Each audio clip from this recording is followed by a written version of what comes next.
It's time to high five and fist bump. A jiu-jitsu podcast for the everyday grappler. Let's talk subs. Let's talk positions. Let's talk dominating the mat. Welcome to the Let's Talk Jiu-Jitsu podcast with Raymond Terrence. Hey guys. Hello. How's it going? Good. Awesome. It's good, man. Good. We have a full house in the studio today.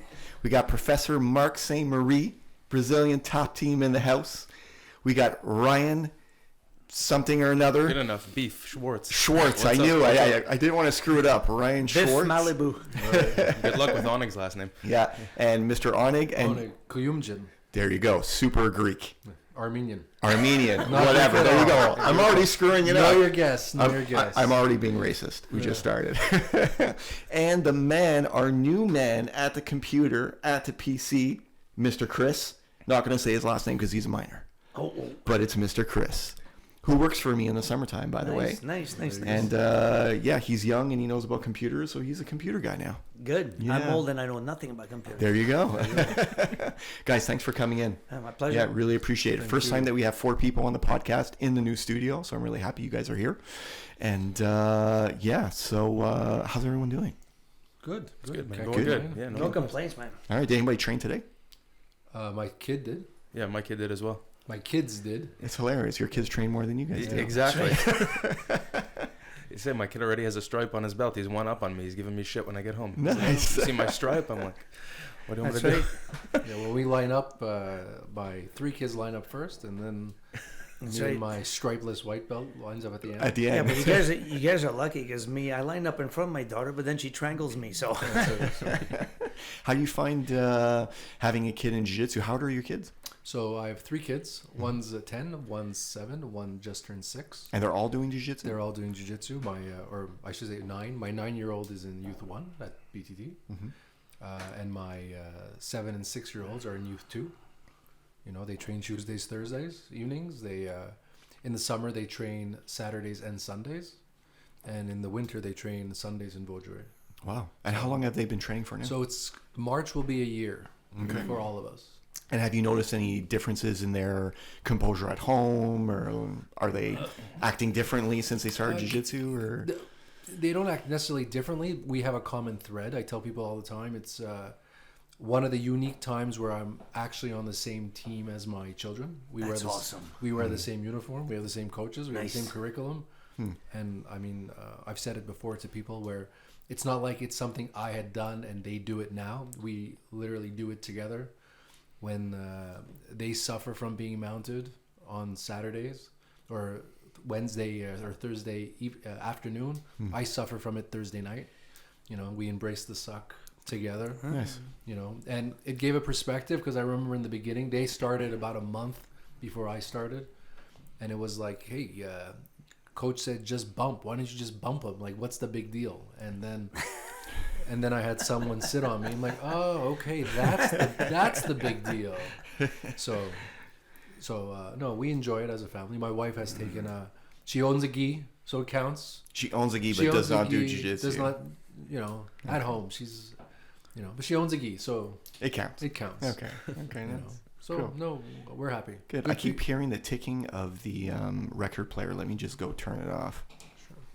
I think you got kids too, right? Yeah, my kids, my 3-year-old is in on Sunday mornings, and my 5-year-old Hudson is with Marc Tuesday, Thursday, Saturday. Yeah, same thing. Basically, they love it. They always complain that they don't want to go, and then they get there and they're happy afterwards, and that's what it is. And like we sort of have something to bond over when we get home now. And that's right. they're Find all- a sport, any sport that you can compete in the same team, go to the same tournaments. That's one way to create the type of memories that you take later on. You know, like I remember I went to Vegas there with my daughter. We're signing up same tournament. We're checking them. Man, it's like, you know what? That was as good as the tournament. Tell you the truth. Like I really like that. It's like wow. You know, it's the only sport I think of you can do that. You know, Yeah. it's a family thing. We have entire family like I call that the Romanian top team there. And hi, Richard and Gabriella. They got 2 wonderful kids, and now they got mats in their home. They're sending me message like we're drilling videos of them drilling arm bars at home with the kids and stuff. Like, you know, it's like, That's pretty cool. that's right. Yeah. Yeah, I did that for a while with my daughter. And then she told me she didn't like karate or jiu-jitsu anymore. So now I cry myself to sleep every night. Oh, no. Pretty As long as much what I she's do. busy. The important thing is your kids being involved in something. Like, Yeah. you know, my son, I mean, I was a hockey player. Bring that mic a little bit closer to you this way, Mark.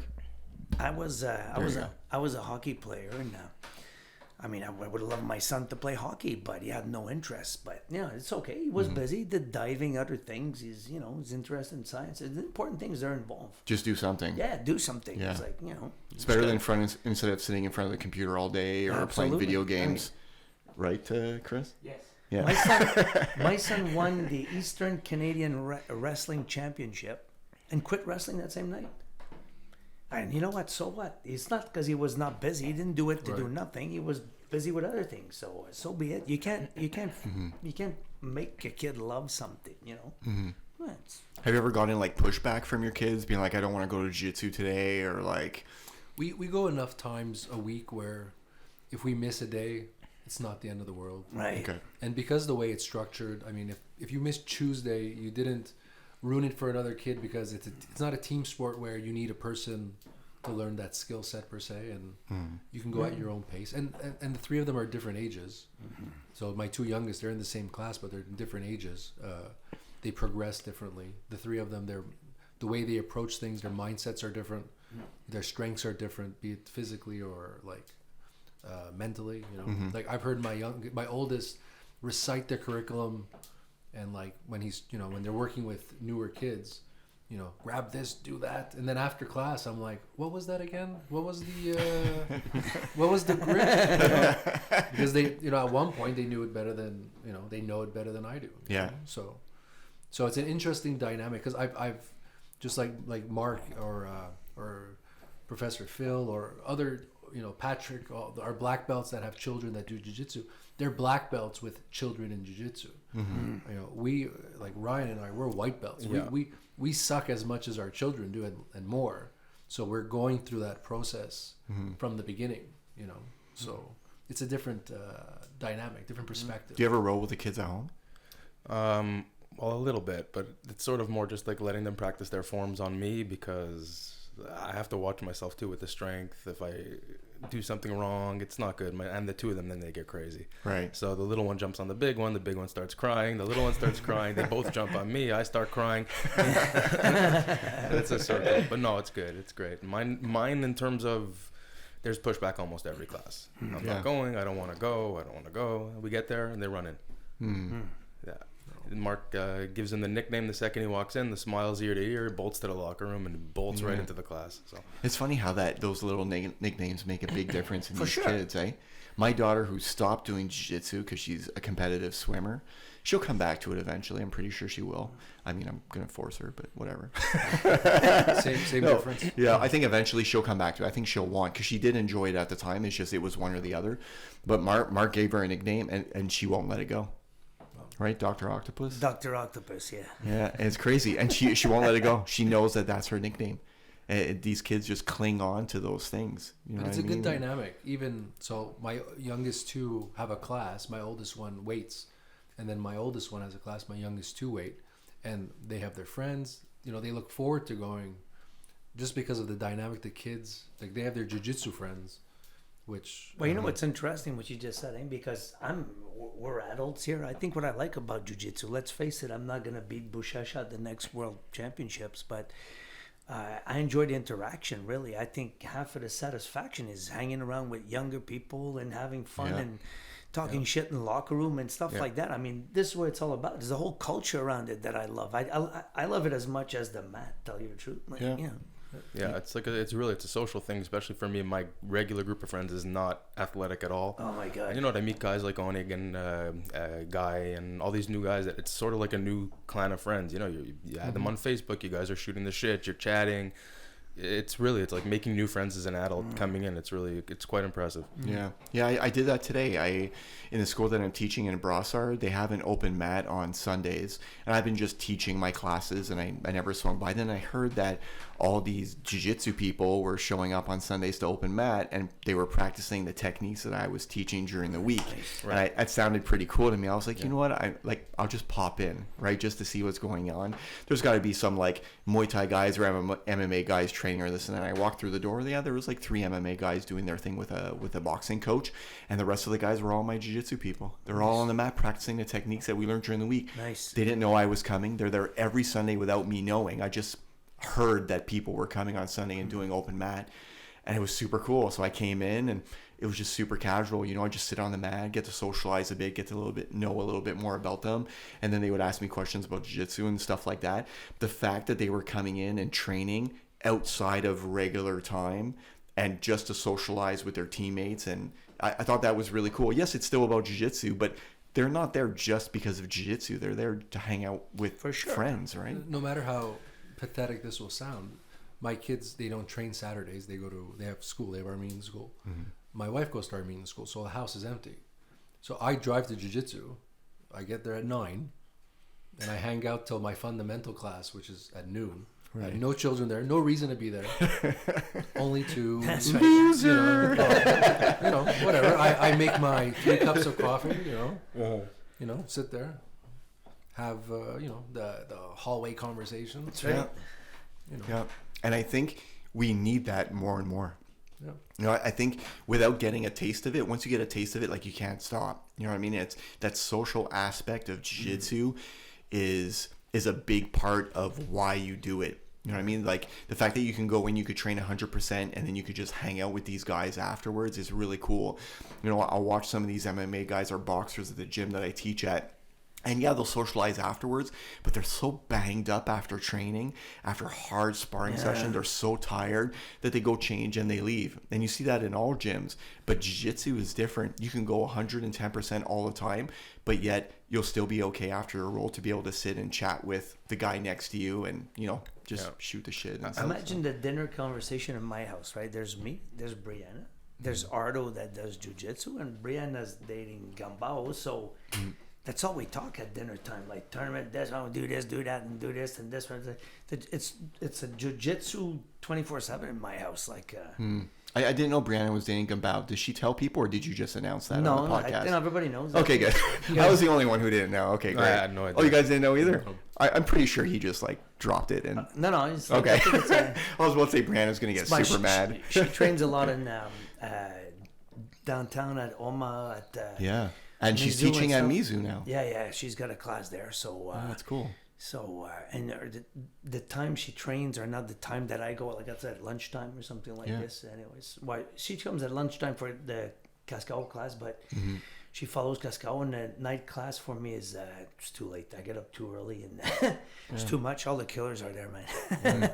How old are you guys? How old are you, Ryan? I'm 38. You're 38. You? Yeah, 41. 41. How many times a week are you guys training? Now it's 2 regular classes and fundamentals. 2 regular classes, fundamentals. Okay. So if you count fundamentals, there's no sparring in fundamentals, but still class. Still class. Still a class, buddy. Yeah. So I just do 2 classes. I try to go Tuesday with John and Thursday with Phil. And you live on the mat, Well, pretty much, Mark. Because you're doing Spagetsu too, right? Yeah. So I spend about 26 hours a week on the mat. Wow. But it's a lot of it is teaching, obviously. There's no way that my body, I'm 57, so there's no way my body would take 20. I wish, but it's not going to happen.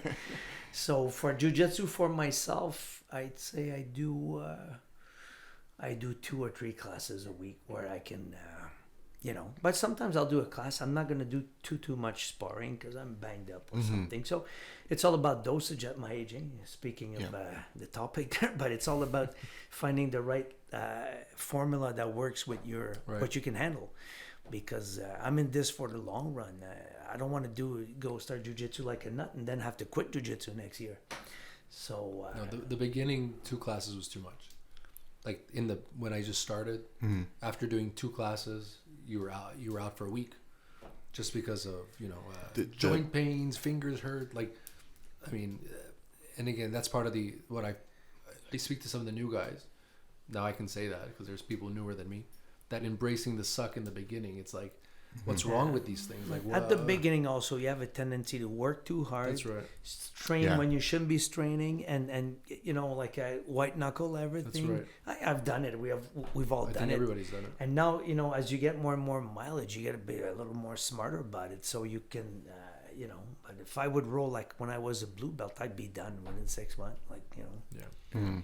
Yeah, that's that's one of the reasons why I want to have both of you in. You know what I mean? Like, and I keep saying it. We're a podcast for the everyday grappler. I don't have a bunch of, world champions in on every single podcast. I really have just the everyday person, whether you're a white belt or a blue belt or a purple belt or whatnot. I have everybody on, and I find it interesting. And it's been a while since we had some white belts or blue belts on the podcast to talk about their experiences and what they're going through, and the fact that you guys have kids in jiu-jitsu. Like, it's very interesting. It's a different dynamic, and I like to be brought back into that world of being a white belt and having a white belt on and trying to figure out what's going on. And recently, I took a private with Marc because I had to teach my students the white belt curriculum, and I had no idea what the white belt curriculum was. At brown belt, I'm like, I have no idea.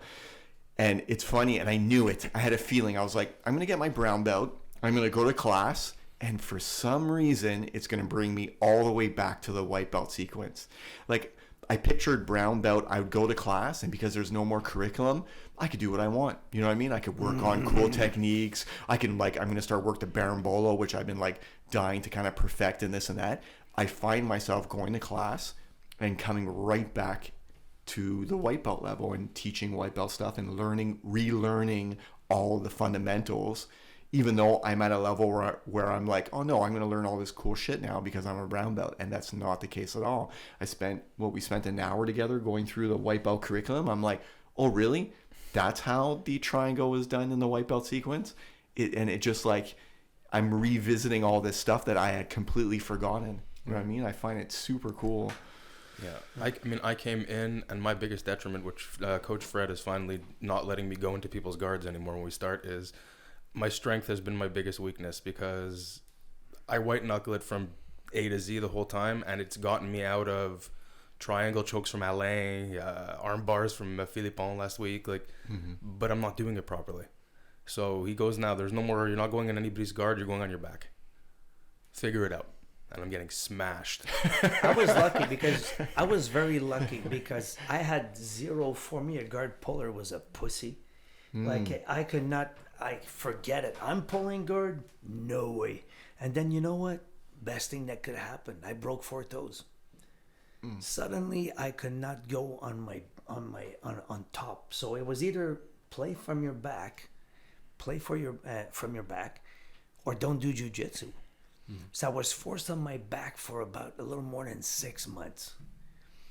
And then I realized, whoa, so I'm more of a top player, but now I have somewhat of a guard game, which is, I would still be qualified as a top player, but I can still, now I have a functional enough bottom game. And if you want, I'll break you guys' toes. It's the best thing that happened to my jiu-jitsu. And so that's what really forced me, because I was a bit like Ryan. I'm not as big, but I can torque. I'm a torque guy. I can twist pretty good. And so I used to make people tap passing half guard, just from shoulder pressure and stuff like that. But the thing is, it's it's fine. But when you go against somebody who's competent, who's advanced, there's no way you're getting it. You're not going to get anywhere with that. I mean, it's good to have it. Sure. But you're not gonna, you can't. I don't think you can continuously progress with that. Absolutely game. not. Absolutely and not. when you establish those habits, that's right. We talk all the time.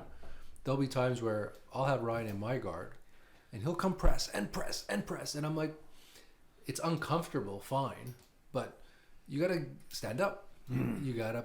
But it's energy consuming too. If you look at a guy like Gumby and all these guys, which are the serious players, they have 10-minute matches, man. So if you go stupid and you start white knuckling from the first 3 minutes, I wish you good luck. This is why you look at an advanced match sometime. You can tell there's a bit of a chess game happening, because it's a long match. And that's the first match. Because if you win Right. that, That's there's right, another right, one. You know, maybe you make it 10 minutes, but And we had fun on last Friday just to teach people how to dose the energy. No, there's only 2 guys. I said, today we're going to establish a record. I want you guys to see how long you can roll without taking a break. So you're going to have to be smart and not white knuckle everything and start playing with your head instead of your muscles. And, well, I was very proud. They rolled 43 minutes in a row. Wow. And it's just because they were having fun. I played some music in the background, and they said, wow, we're not banged up. We're good. They were tired, obviously. Sure. But And then the next day they were sending Mark messages. Fuck you, Mark. No. I can't No, move my legs. I can't yeah. get out of bed. they wanted to, no, but I mean, it's like, so but I knew by doing that, it's like they're gonna start to understand that there's brains. If you have to engage your brains, it's a beautiful thing in jiu-jitsu. It's not a muscle thing. Yeah, I realized that with all the no-gi guys at the club I'm teaching at, that now I'm transitioning a few of them over to the gi. We started doing gi, and they're so spasmy in the gi because they're so used to like having to move fast in no gi and work all the transitions and the scrambles. And now they get to gi and they're trying to do the same thing, right, to move just as fast. And they're kind of stuck now. They're like getting out of breath because I'm pulling on their lapels and I'm keeping them down, and they don't understand. What do you mean there's no scramble? Like, you're just going to hold me down type of thing? Right. And I'm like, yeah, just take your time. That's right. You know what I mean? No, Like, it was don't in- rush it. Like, we don't have anywhere to go. You know what I mean? That's what's great about the gi too. You could slow the pace down, especially for us who are in our 40s. Right. You know, we could just slow the game down. You just slow the pace down. And then when you want to pick it up, you pick it up at your own discretion when you're ready to do so. I was telling DK, I said, put on your brake pads. That's his gi. Yeah. At least I can white knuckle something and slow the guy down. Are you guys doing gi and no gi, or are you? I've done a couple of no-gi classes, and it destroyed me. I mean, it's such a different dynamic. Yeah. And at the same time, I've spoken to Igor, who's also a white belt like us, and it seems that he enjoys the no-gi, because he's like, I get to use my strength a little bit more. I don't deal with the grips. He goes, there's less things to learn. Yes and no, but yeah. I mean, at our level, Different it seems things, yeah. different thing. But I think just you gravitate to one, or gravitate to the other, or gravitate to both. I remember, I think I heard from you at one point where you used to you didn't do no-gi for a while. It was my motto was no gi, no thank you. Right. I had T-shirts made. And then I think it was on a podcast or something, and you mentioned, wow, it just gives a different dynamic to one game or the other game. It just adds to It's the other. perspective. And it's funny because for the past month, all I've been doing is no gi. Right. I'd go to BTT and do my gi class a week or my 2 gi classes a week. But apart from that, where I'm teaching is all no gi. Right. And it was a big culture shock for me, going from a long time of mostly training the gi and doing a no gi class from time to time. When I competed though, I would always compete in both. I'm like, if you're going to spend $80 or $100 to do, one class, either gi or no gi, it's like an extra $10 or $20 to do the other. So I mean, why not? You're already there, type of thing. So I always competed in both, and I always did well in no gi. Yet I've always been super passionate about the gi. But now I've found, since I've been doing so much no gi, when I put on the gi, I honestly feel like Superman. Like, my cardio is like, I feel amazing. You know what I mean? Like, I feel so great that my rounds, like, I can go 20 minutes and I still feel good because I'm used to all the scrambles and everything now. And I find my game is evolving because I'm not tearing apart my hands and my grips anymore. So like, I can actually move them the next day. I've gone to a point, and it's probably won't, like I said, if I'd be competing at the level of some of our teammates compete, probably, but I will use a lot of no-gi gripping pattern in the gi, right? to save my hands and save my fingers. Like, Right. Is it optimum? Probably not. If I'd be fighting, Mendez in the final of the Worlds, but it's like no-gi teaches you weight distribution because you don't have the same body positioning. Grappling is grappling. The rules are the same. Whereas jiu-jitsu, sambo, judo, whatever, your hips have to be in a certain place. Right. And in no-gi, since you cannot compensate with a gripping pattern with some fabric in your hand, well, you learn how to optimize that. I think even if you don't like no-gi, you do no-gi, you're going to ramp up your gi game. It's I think, I don't know about the other way around. I'm more of a gi guy too, but probably, Yep. I found that even medium I've always trained both. And a while back, I really hated on no-gi because I was spending so much time in the gi, and I didn't see the correlation between one and the other.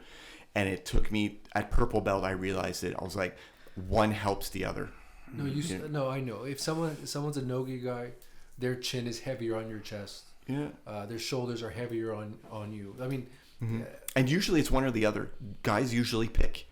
Right. If you take a look at all the students, guys usually pick, I'm either doing gi or I'm doing no gi. It's one or the other. And then you have a few strays that will do both. both. There's some 70-30 split guys. Yeah. You know, like, but the more you can get, again, if you can only train twice a week, I understand you got to pick one or the other. You know what I mean? Or else evolving is going to take forever. But if you can get 3 trainings in a week and maybe do 2 of one and 1 of the other, one's just going to help the other. You know what I mean? It's just how much time can I put in every week? We don't all have, you know, you have to go to work every day. I mean, we all have families, you have kids and stuff like that. So it's not like you're spending every day on the mat either. It's also what your objective is. I mean, starting at 41, I played football growing up. Never did individual sports. If the kids weren't doing it, I wouldn't show up to. I wasn't looking for a jiu-jitsu club to sign up and start. So I mean, some of it is growth. A lot of it is the people. I enjoy it. I enjoy the chess portion of it. You know, now that I actually, when I go home, I don't necessarily have to take 2 Advils. So that's a positive. 3, you take 3 now. Now I take 3. Right? So, you know, depending on, you know, everyone's has different objectives with what they're trying to do.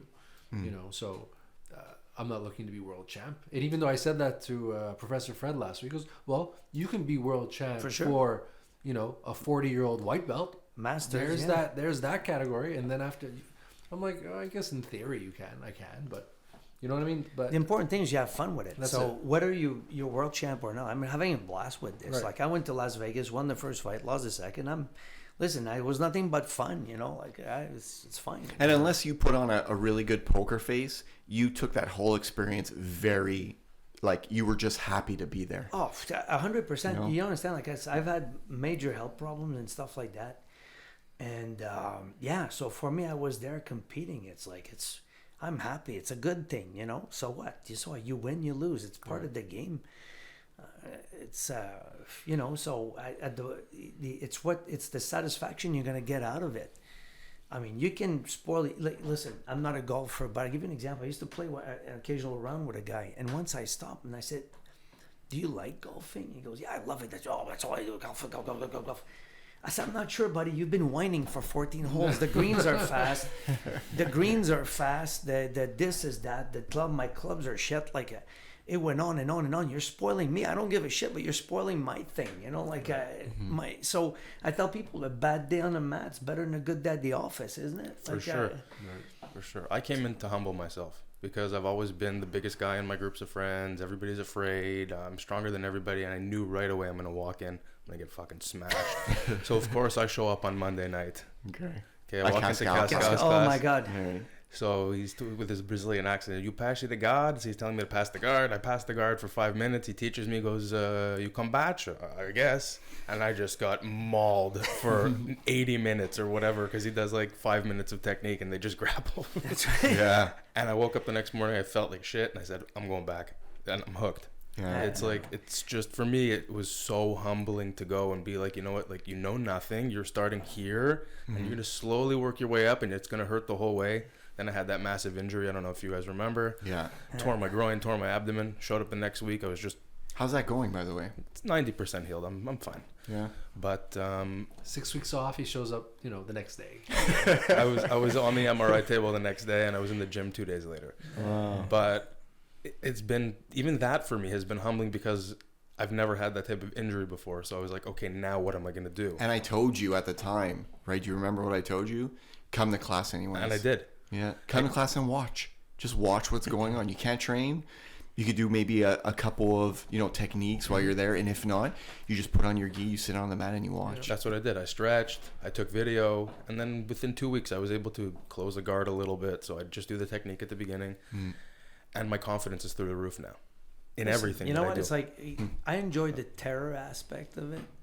Like when you go in and you're afraid and you still step up, that should do something for you, like emotionally, because you're facing something. How many people, I mean, let's face it. I mean, hi, Lee.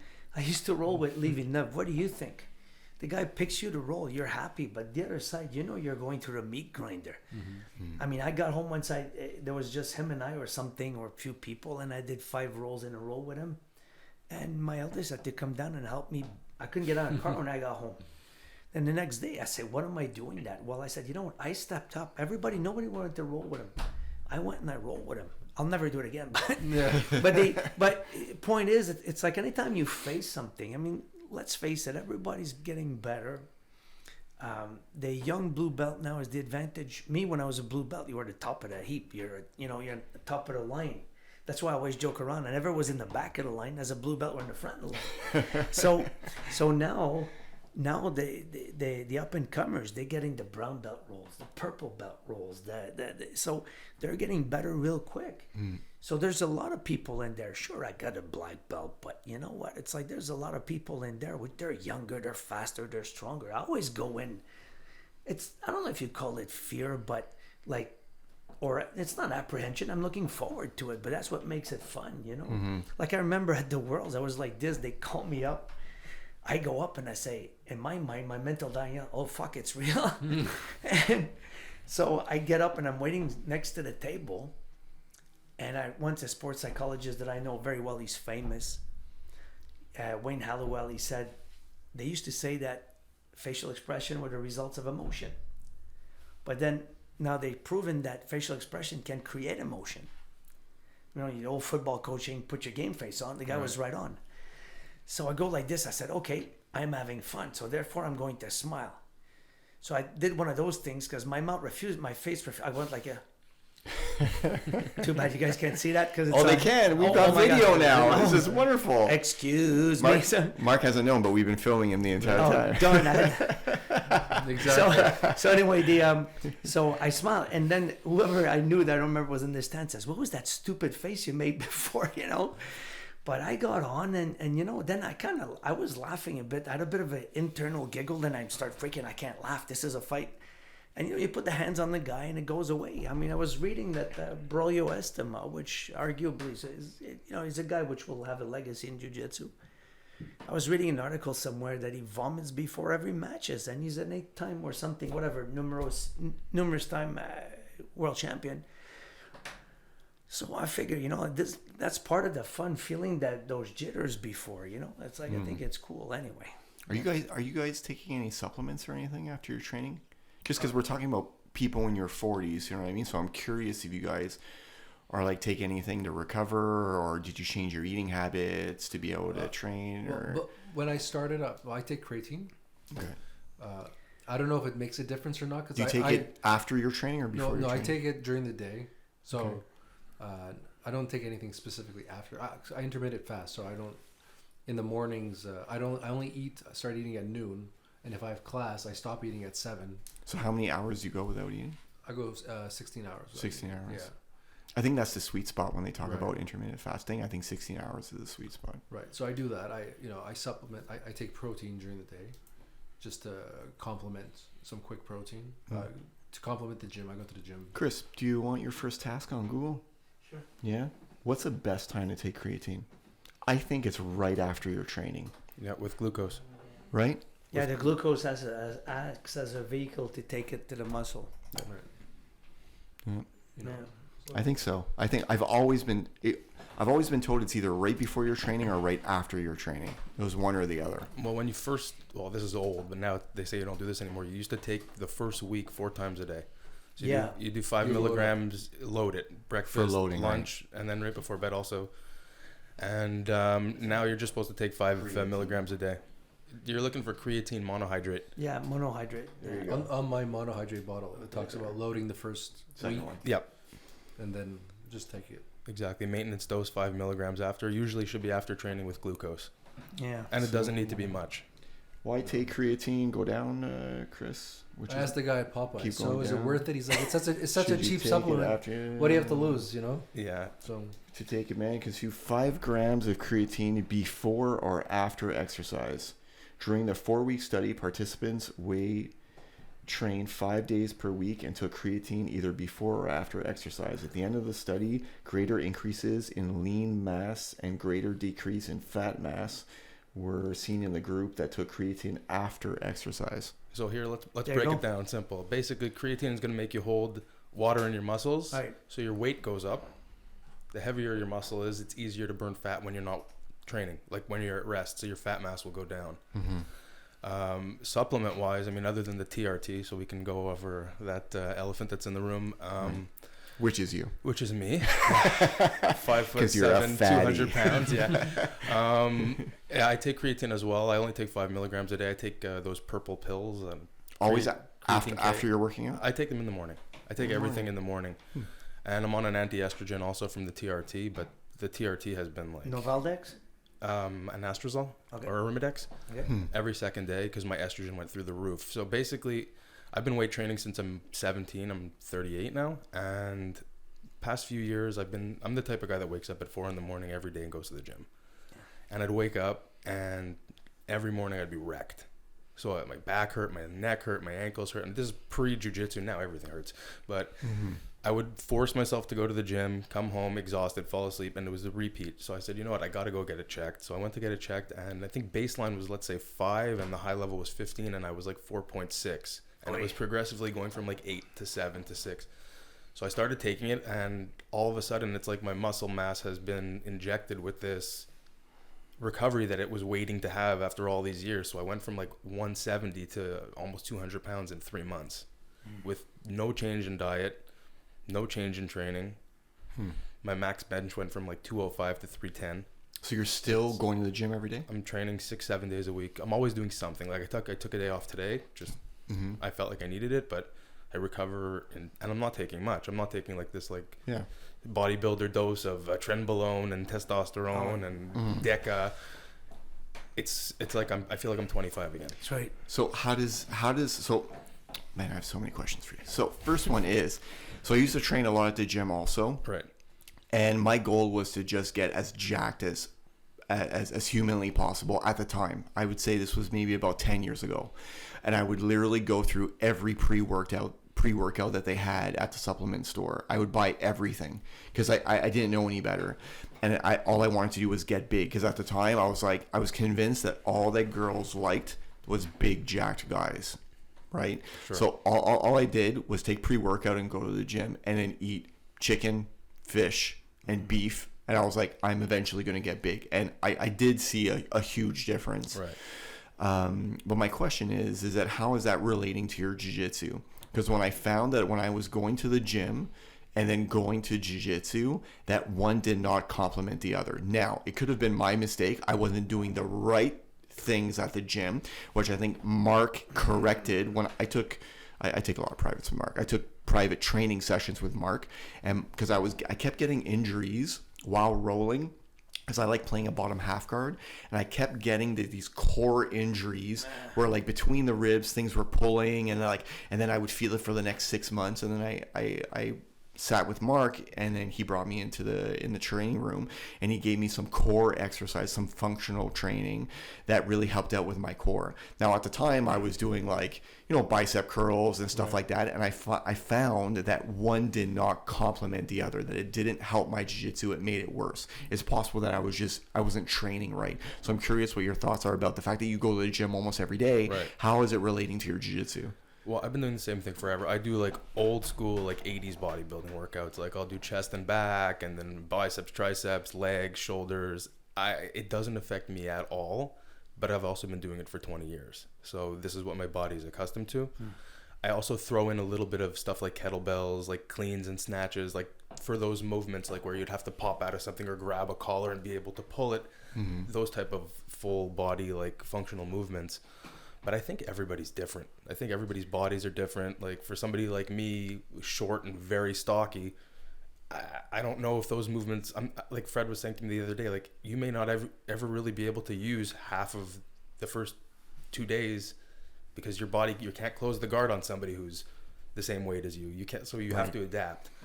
So for me, my strength is helping me, but now I'm really trying to slow it down and pay attention to the details, because if I get fucked up somewhere, well then, okay, it's like a spaz back out plan. But everybody's different. I mean, I put on muscle like super easily, even beforehand, without the testosterone replacement. So that's. What are your thoughts on that? Well, when we talk about training, we always have to define first. Like there's something trainers call, it's called carryover. So when you train for a sport, because I'm training, my physical training is not mirror based. I don't care. I guess maybe I'm 57 and so you have to train in a way that carries over into your activity. Now, here's the catch though. Everything has to, if you're in a phase that you do a lot of jiu-jitsu, you're training hard, you're getting ready for a tournament, hard rolls, it's not the time to say I'm going to do beat my personal best on the deadlift. So a lot of time it's not only the exercise, but if you're off season, there's no tournament season, you want to get stronger, you can get into a regimen that will make you strong. But if you look, then at some point you're going to take, nothing beats the basic exercise, but you get the basic strength. After that, you got to go a little more specific once you got the strength. So jiu-jitsu, there's a lot of torque, a lot of spinal torsion, spinal flexion, spinal extension. So you know what? You have to start to reproduce the recruitment patterns that you see in what you do. Then it becomes, I'll give you an example. I forgot the name. There was a jiu-jitsu guy, I think a heavyweight or medium heavy.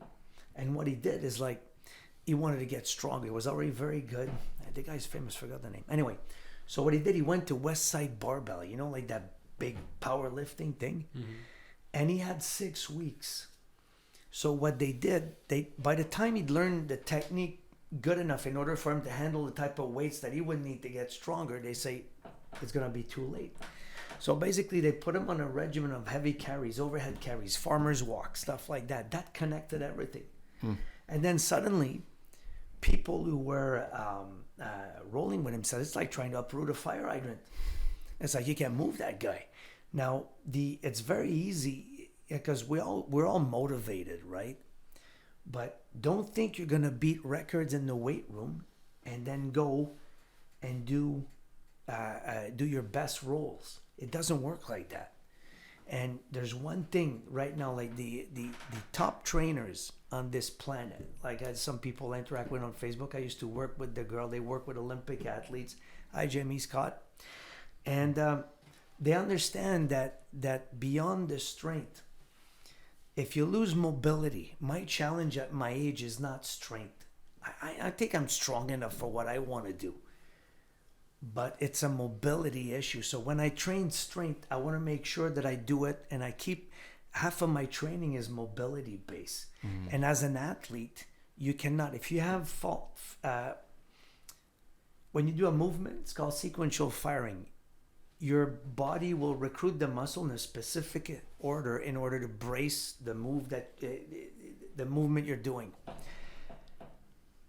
If you have a somewhere in that chain, in that sequence of contractions, this you don't think about. You don't say, okay, infraspinatus kicking, Right. It doesn't work like this. So if there is, in that particular pattern, if there is something that doesn't fire when it's supposed to, something else compensate. And this is how we get hurt. Like my problem is that I'm all about compensation. Can't do this, it's still gonna happen because I want to win, so something else will do it. And this is how you wear and tear. So it's a jiu-jitsu podcast, not a bodybuilding podcast, so therefore I gotta factor this in. There's a lot of things. What's your focus? I remember once I was training a cyclist. He wanted to put 15 plates on each side, 45 on a 45-degree leg press. Well, I said, are you training to be a cyclist or training to be the world champion leg presser? Because if you can find one study that's going to tell me how pushing 15 plates of 45 on each side of a 45-degree leg press is going to make you a better cyclist, I want to see it. Right? So it's hard because even myself, that's what I do for a living. But when you deal with yourself, the human animal's the only thing that can lie to itself and believe it. It's same thing with supplement. It's easy to judge, to do this, to do that, but it's like it's you, yourself, your body chemistry and stuff like that. Myself, I mean, I'm not TRT, I mean, I considered it, but when I got the blood work done, I'm at the upper range of my age group for testosterone. I don't have a mood issue, like I don't feel low or no sex drive or anything like that. So, and my other health issues I have, the structural damage I have, even if my muscle becomes super strong, I mean, I don't have an MCL on one side, no ACL on the other, no meniscus, my spine is gone to shit.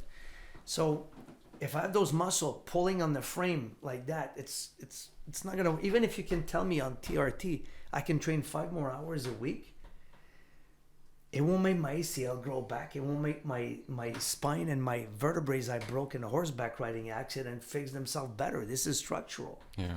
So I figure I don't have any hang up toward it at all. Like I would say, like I did ask a few questions before. I have a friend, which is not really an athlete, right?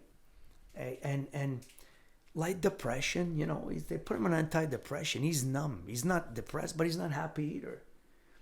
I mean, by the way, we're not doctors here, so take that way we say that, right? All bro science. That's right, bro science, exactly.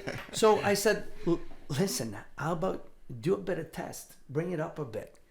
Now he goes for a bike ride. He's such on a low dosage that is, I mean, you'd look at him, you wouldn't say this guy's doing TRT.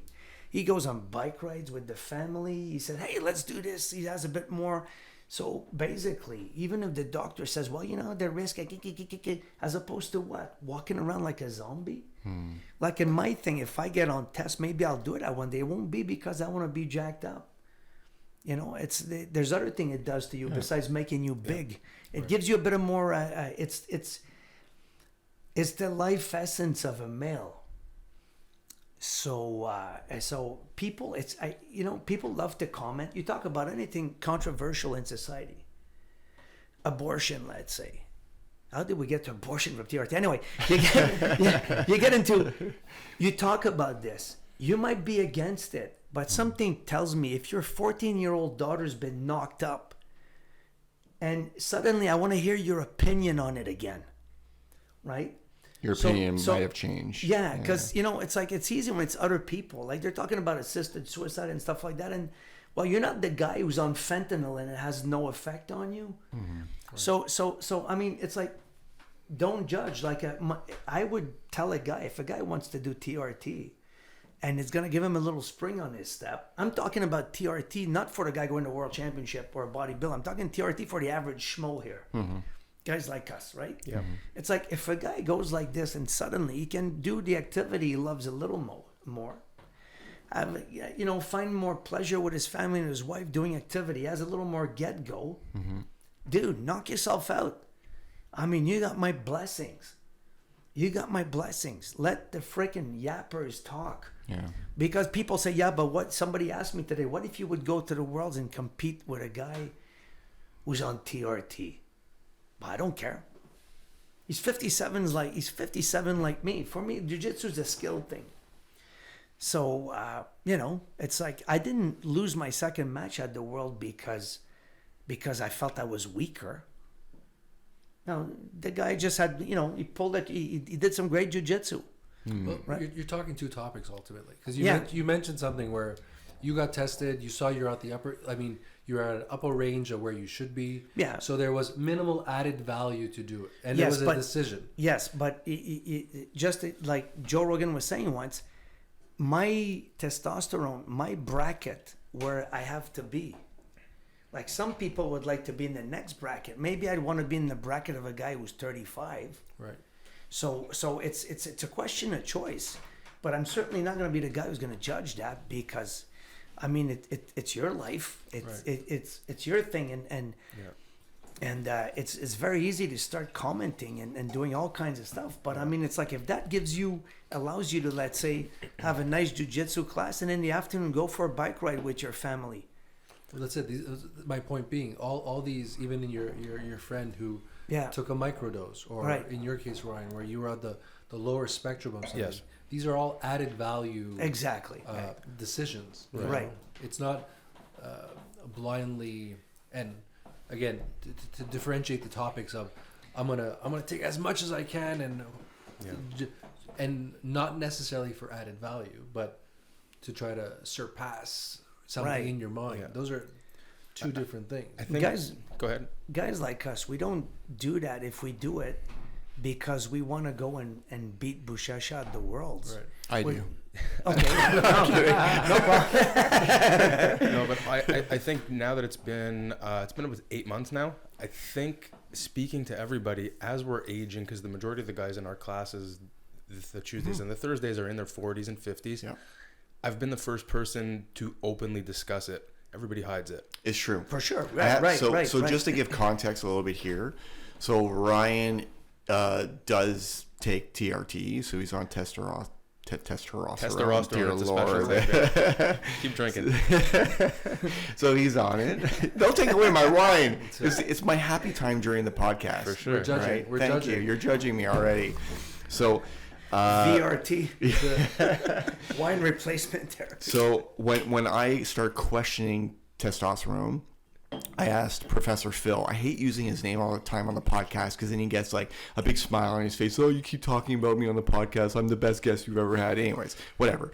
I talked to Professor Phil about it, and then he was like, "Hey, if you have any questions about testosterone, go speak to Ryan Schwartz. He's the guy that you need to go speak to. He knows everything there is to know about it." And I was like, "Oh, really? I didn't know you were on it and this and that, so I had no idea." And that's when you and I started talking about it, and I got curious, and I went and I got tested, and I tested my testosterone levels and whatnot. And I think Ryan is getting a monetary cut from some clinic because the amount of guys that have gone and tested their testosterone based on conversations with you, you're like you're probably getting a cut somewhere. So I'm kind of curious. How did that start? How did you get on it? Why did you get on it? Your dosage and so on. So maybe if you want to talk a bit I'll about give you the it. breakdown. So like I said earlier, I was in pain almost all the time. So Due to the fact that you were going to the gym. I don't know. It could have been a combination of that with age. I was also running distance for years. I've been as low as 150 pounds and as big as 270 pounds. So my body's been through the ringer, to say the least. And I went, and immediately it's my wife's cousin who's the doctor.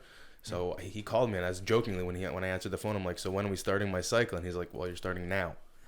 Wow. So I went the next day, picked it up, and it's one injection a week. It's a milliliter, sorry. So it's like 100 milligrams of testosterone and enanthate. It's Test E, so it's slow release.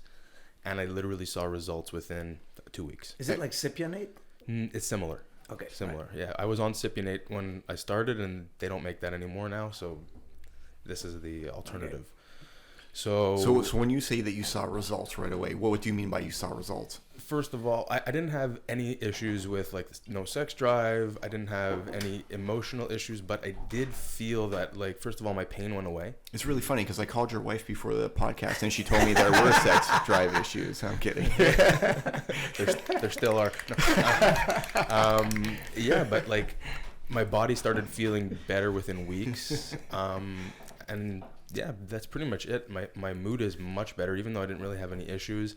I feel like I'm more compassionate now. I have more patience for people. There are some side effects, but I haven't had anything major. I mean, you get a little bit of acne on your back. Okay. Your hair thins a touch, but other than that, There's yeah. solution. Yeah, I guess but it's really like it's changed my life. I'm actually going to be going on the doctor's podcast in a couple of weeks to discuss it in more details because, again, he says like tons of people are on it. Everyone's afraid to talk about being on it. Mm-hmm. And it's changing people's lives. It's basically making you like a man again. Not to say like, oh, I'm a man again, but like, you know, I went from feeling like shit almost all the time, and I hit it. What do you mean again? Again, yeah, I never was. Yeah. Yeah, but you know, Gender fluid? Yeah, well, depends. I'll talk to you after the show. Different podcast. Yeah, or not. But yeah, I just didn't feel like myself for so many years, and I hit it. So I just played behind because I was always pretty big, even without it. And I was like, yeah, I'm the big tough guy all the time. And you know what? Eventually enough was enough. And here we are, getting smashed on TRT on the mats. No, but you, So, sorry, I wanted to jump in just really quick because I wanted to say that when we spoke about it, so I went to get, I kind of want to tell you the story because it's really interesting. So I went, or I think it's interesting, I went to go get my testosterone tested. To do so, I needed to go to a walk-in clinic to get a referral to go test it. So I went on what we have here in Quebec, Canada, is like a website that you can go on. You can put in your your Medicare number, because we have free Medicare here in Canada because we're blessed with free Medicare. And I basically put in my Medicare card number. I say the date that I want an appointment, and the website will give me an appointment in Montreal at a random clinic, and it will give me a specific time, and I pay $20 for it. So for $20, I can go and I know exactly what doctor I'm seeing and at what time. But it's a random doctor in a random clinic in Montreal. So it could be 15 minutes away or it could be an hour away. But either way, I know that I have an appointment somewhere, instead of just showing up to a walk-in clinic and waiting 8 hours to be seen by a doctor. That's right. So I did that. So I show up. It was in Laval, a clinic in Laval. So I show up in Laval. I go in the waiting room. I wait maybe 15 minutes, and I go see the doctor. So the doctor was like, "Oh, nice to meet you. So what were you here for today?" I was like, "Well, my situation is I'd like to test my testosterone levels and see how I'm doing in that area." He's like, "Well, why do you want to check that?" I was like, "Well, because I do Brazilian Jiu-Jitsu, so I consider myself kind of an athlete, where I train quite often, and I like to make sure that I'm where I'm supposed to be, because there's a lot of people that are telling me that you should test your testosterone levels when you reach a certain age, and if there's an issue, that is better to check it out now, and then they could kind of figure out what to do." So he started asking me questions like, "So what do you do for work? Are you under a lot of stress? Do you have mood swings and this and that?" And I was honest with him. At the time, my mood was a little bit all over the place. So there were some days I was super happy, and other days I would come home and I was super pissed off, or I was like, I don't want to say, I don't want to say depressed, but I was like, I really wasn't myself. I'd come home and my wife was like, "Is everything okay?" And it wasn't because of work. It was just, my mood was just random. And that kind of like set something off. So when you and I spoke about the testosterone thing, I was going through something that I couldn't explain, and I thought maybe that was one of the causes. So when I told the doctor this, he took a pad of paper and he wrote down the name of an antidepressant. I still have it upstairs. Jesus Christ. I still have it upstairs. So to be honest, I don't know the name by heart. He said, "There's a new antidepressant out." He's like, instead of prescribing the antidepressant, which was pretty good, he didn't prescribe it to me right away. He said, "I want you to go home. I want you to research this medication. When we get the results back from your testosterone, you're going to come back in and we're going to talk about it."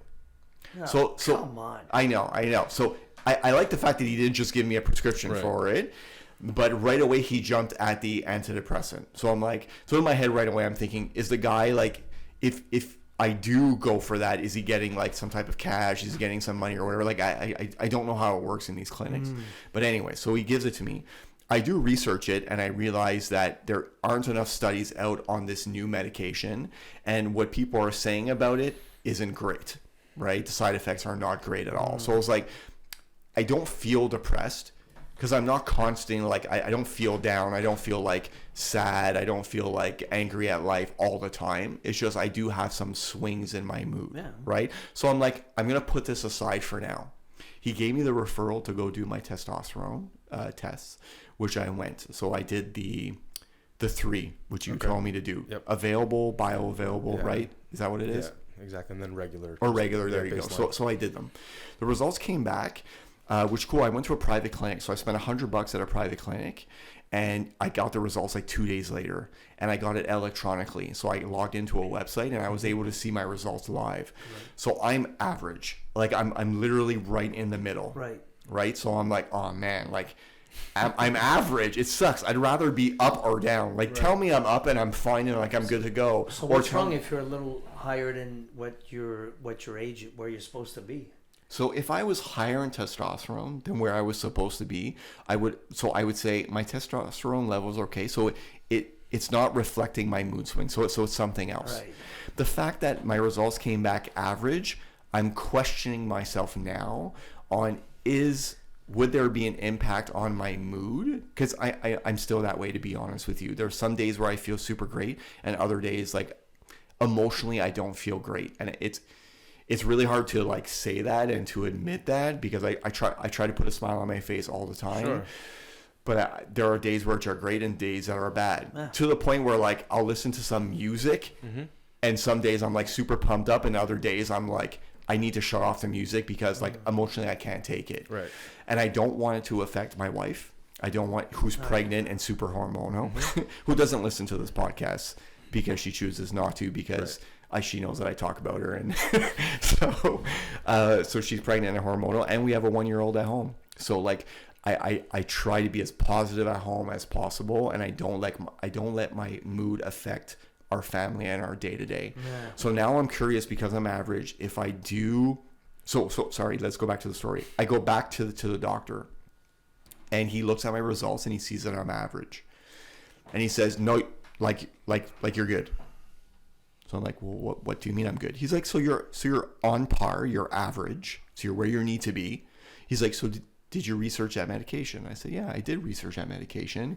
And unfortunately, there hasn't been a lot of studies out. It's a new antidepressant. And to be honest with you, I don't feel depressed."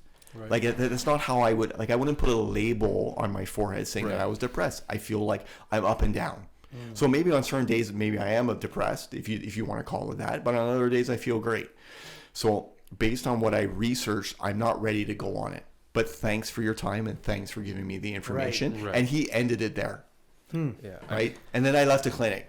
And since then, I've been researching online and looking at TRT. And I spoke to you a little bit about what I found online and this and that about prostate cancer, and a huge research that I found about. But again, it was in older men, older than me, in their late 50s. And there was a high percentage of prostate cancer after they jumped on TRT. But again, is it because of the TRT or because of their age? And were they going to get it either way? Yeah. So anyways, I did a bunch of research there. And so the end of the story is I'm still undetermined on what I want to do. Right. And my mood is still kind of a little all over the place. I don't know if that's the solution, but that's where I am now. Right. You know what? It's like, it's the doctors think, like I said, there's a lot of hang-ups. But if your bracket for your age is, let's say, between, I'm coming up with random numbers here because I don't know it. I forgot let's say it's from 5 to 10. You have to be somewhere in between. Maybe if you put yourself on 12. Yeah, the doctor that I saw, give me a break, at that second appointment, when he told me no, you were fine, I was like, well, could I still go on it? He refused. Well, here's the he was like, no. Here's the beauty of the doctor. The TRT or so TRT. Yeah, he said no. When I asked him straight out, I was like, can I go on it? Would you give me a prescription? I'll do research and this and that. And he was like, no. Here's the doctor that I'm using and still using. He's a urologist. So his specialization is prostate cancer and prostate surgery. He does removals by laser. And he said to me, he goes, well, let's do it. We're going to check you every 3 months. First check came in. Testosterone was 1.5 times top range. Perfect. He says, you're fine. They check everything. Your red blood cell count is okay, so there's no clotting issues. You're followed by a professional now. You do the blood work and stuff. Every 3 to 4 months. Are you doing a prostate exam? PSA in your blood. I'm not doing a prostate test, but if your PSA is elevated in your blood, then they'll do a prostate exam. If you want to do one after the show, it's $50. Oh yeah. Does the minor Chris, who's sitting at the computer, know what a prostate exam is? No. Oh, he's gonna Google. Oh my God. Image. I love it. I trained this guy. I was like, before the show, if we're talking about something and you're not sure. So basically, he goes, and if anything changes or gets sketchy, we'll reassess. So my first blood test, my testosterone was there 1.5 times normal, but all other blood markers were perfect. My estrogen was 2.5 times normal. Right? Because when your body is taking in that testosterone, those two hormones. They always want to balance. Exactly. Okay. That's right. So I went on the estrogen blocker, and now 3 or 4 blood tests later, everything's perfect. No issues. I even was in the ER for one of my organs started shutting down over Christmas time from dehydration. Checked everything. Everything's perfect. Not because of the TRT. No, because I'm an idiot. Oh. I decided to work out 4 times in 24 hours, including a Cascow finisher too. Oh my God. And you weren't drinking enough water. I lost 16 pounds in one day. So Jesus. Yeah. And I drank like 8-9 liters. But back to the subject. Everything. I would love to talk about your stupidity. Yeah. Next time. Everything's perfect. So I think finding the right doctor, because a lot of the doctors, they go to med school. I'm not bashing on doctors. I'm just an idiot who does a lot of research. But they find their specialization. This is what they learn. The blinders are on. They're told to give you antidepressants. They're told to give you all these things if you're feeling this. Anxiety's everywhere. No one fucking talks about it. That's right. I suffer from anxiety also. I have minor bouts of depression. I'm opening up and talking about that too. I'm finding the more that I speak, other people speak. And Right. it's not just about this. It's everyone has fucking problems. It's not easy to live in this world right now. You know, life's expensive. It's hard to earn. There's stress coming from everywhere. And on top of it, everybody has issues. But everyone has to show the Instagram life, right? You know, you get the fucking highlight reel of everybody's day 24 hours a day, but you don't see what's going on behind the scenes. Yeah. Life's tough. Yeah. So I found the right doctor, and luckily he was related to my wife, so I could see him right away. It was $300 to see him. But I went in, saw him, got the blood work done. 5 minutes later, had the results the next day.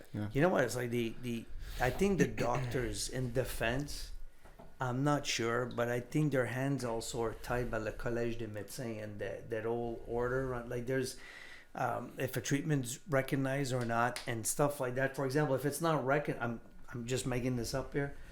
I failed med school and law school too, but I think if they treat you with something that's not recognized as treatment, and let's say you pop a random heart attack, they're afraid that your family will say, well, you know, opportunity to make a buck. Like, Right. so there's a lot of that, because when you talk to them sometime off the record, you get a different song and dance than when you're sitting in their office, you know?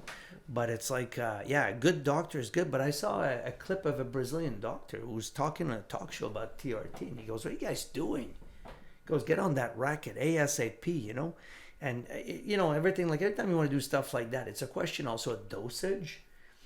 Like I think for the average putts like we are, like I said, this is not about the Olympic athlete or the jiu-jitsu adult division. Like I think it's there's probably a way to do a dosage that makes sense. Like, you know, to dose the thing properly and without getting all the side effects and stuff like that. I don't know. Like I said, I didn't get the need to be on that yet, but I certainly don't disqualify it at all. I'm completely at peace with it. What do you, based on your research and the fact that you're actually going through it, the benefits versus the cons when it comes to the TRT that you're on? I mean, did the doctor tell you, well, it's going to help you in this, but you might also see this. The cons are your balls shrink a little bit. Oh yeah, you told me that. Yeah, acne. Right. Your hair thins. But And what about longevity, like life longevity? Everyone keeps saying that, or a lot of men are saying that, jump on it and it's extending people's lives, that it's saying that it's making your body more functional as you get older and you start. Listen, I don't know. I'm going day by day, but I feel fantastic. I literally have not felt this good since I was a kid. So Ask yourself this, you know, like ask yourself, I'll give you an example. If you're a guy, okay, what do you want to do? Live large, live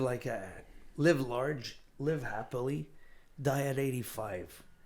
Or you want to go from 75 to 95 shitting in a diaper, drooling your oatmeal, and not being able to move out of a wheelchair. I mean, honestly, I'll take the shorter life. I mean, people don't know. They talk about depression. Unless you've been depressed, you don't know what the fuck you're talking about. You talk about learning disabilities, ADHD and stuff like that, all these things. Everybody has a fucking opinion. But depression is depression. For me, depression is when nothing is that bad, but you still feel like shit. Yeah. You know, it's like sometimes it's so unless you go through it, it's very easy for people to start passing comments and talking about it. Unless you lived it, I say, shut up. You don't know what you're talking about. When it robs you of your life essence, you can't, you know, you fight. You try to get out of it, but it's kind of hard. You feel you're on a, you got the gas pedal on the floor and stick shift in neutral. So what, man? It's like, you know, maybe the antidepressant, which are a mood suppressant, means you're not depressed. You're not happy either. Maybe I'd rather so what if they tell you some story like it's going to shorten your life, as opposed to what life? Mm-hmm. You know? So, I mean, it's like you have to look at the whole package and what kind of person you want to be. Like for us, I mean, if I ever feel like I need to get TRT in order to continue jiu-jitsu, watch me, buddy. It's going to take... I'll get it in 24 hours, and I'm gonna stick it in my ass or my leg, like the needle, like on my butt cheek, right? And and I'll get it done. I mean, without even hesitating. I'm not fuck the test. Like, that's just me. But it's like, if think about it, for somebody at some point, like feeling like a man again. Like my friend told me, he goes, now I feel like I'm alive. Like I go out with the kid, with the wife. I'm motivated. I'm happy. I'm positive. So he's on a low dose, like 0.3 milliliter per some 10 days or something like that. I don't know exactly how he does it, but you know what? It's like good for him. Yeah. More power to him, as opposed to what? Imagine I would be hooked on freaking opioid if I would have listened to my doctor. Yeah, but to be devil's advocate, so situations. You were saying that you were in constant pain, Right. So there's a fundamental well-being issue that you've addressed. Correct. You mentioned that. I mean, you've gone through the ringer physically, and right. And it's not it's a situation of I can't get dressed. When you did the 8, I can't get dressed, or so it's not a functional life. Yeah, but but don't forget, Ryan was saying that he was in pain all the time, but he also couldn't satisfy his wife. Well, right, he totally forgot to say that. The aftermath that hasn't changed. The aftermath is the same. So, and then in your situation, Ray, where you're mentioning that, you feel a certain your mood at certain times, as opposed to all the time, and there's a lot of things going on. So if I take myself for example, so I go to the gym every morning also. I noticed that, and you post it every day on Facebook. That's right. And I the honestly, Instagram life. Yeah, but I used to hate on people who used to post when they checked in at the gym, but because I know you and I know the type of person you are, I'll tell you why. I did it once, and then I'm like, and I asked myself, I'm being that guy. Yeah. But then I spoke to Chris at the gym, and he made a comment like, "Oh, I saw your post, man. I should go." Something of that nature. Okay. And then someone else came up and said the same thing. Where I even met someone who I happen to know, and she bumped into me. She goes, "Oh, I see your posts all the time. I'm glad I'm not the only one." And I have to say and it's the only reason. And I have to say that every time you check in and I see your post and you end up on my feed, I'm like, good for him. In my head, I'm like, good for him. He's going to the gym. So it's not necessarily. He's not going to jiu-jitsu. But in my head, I'm like, man, good for him. Like, I look, how many hours has it been since you posted? It's funny, eh? And I look at it and then I calculate. I'm like, the guy was at the gym at 5:30 in the morning.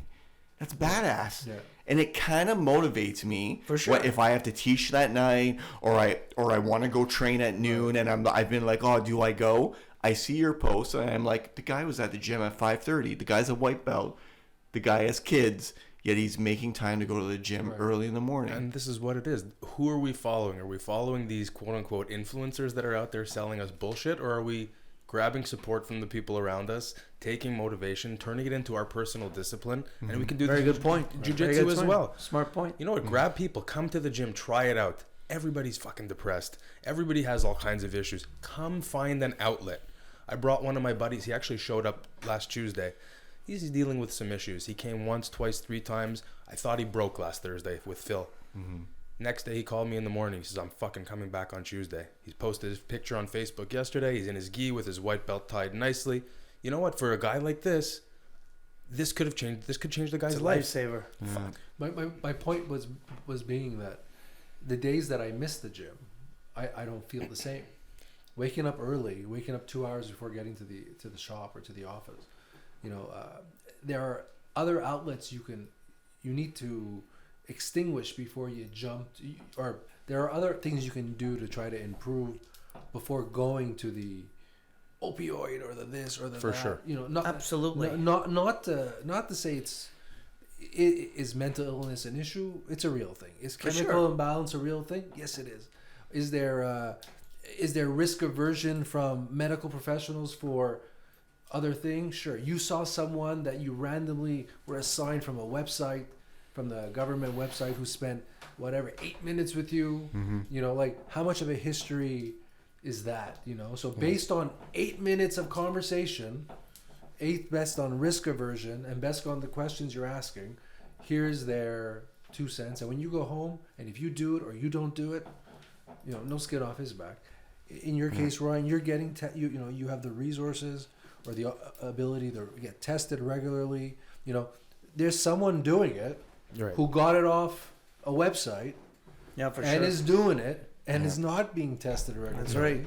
And all of them, you know, it skews the, you know, it's not the same. To say, well, it was the same thing and he did the same amount. Well, they're not the same person. And don't wait Not the with the same same as background. whatever.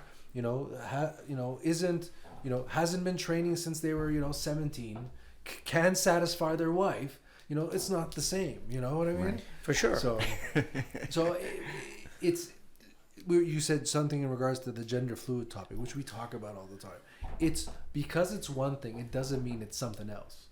Because you say yes to one thing, it doesn't mean you're saying no to something else. Not Absolutely, black and right. white. And that's the way a lot of things are approached nowadays, unfortunately. Yeah, absolutely You know, it's right. like, 100%. Well, no, it can't be. Well, no, it can be. It can be dynamic. It is For sure. dynamic. It is in the middle. You know, For sure. the Venn diagram of life has many circles. You know, like Yeah.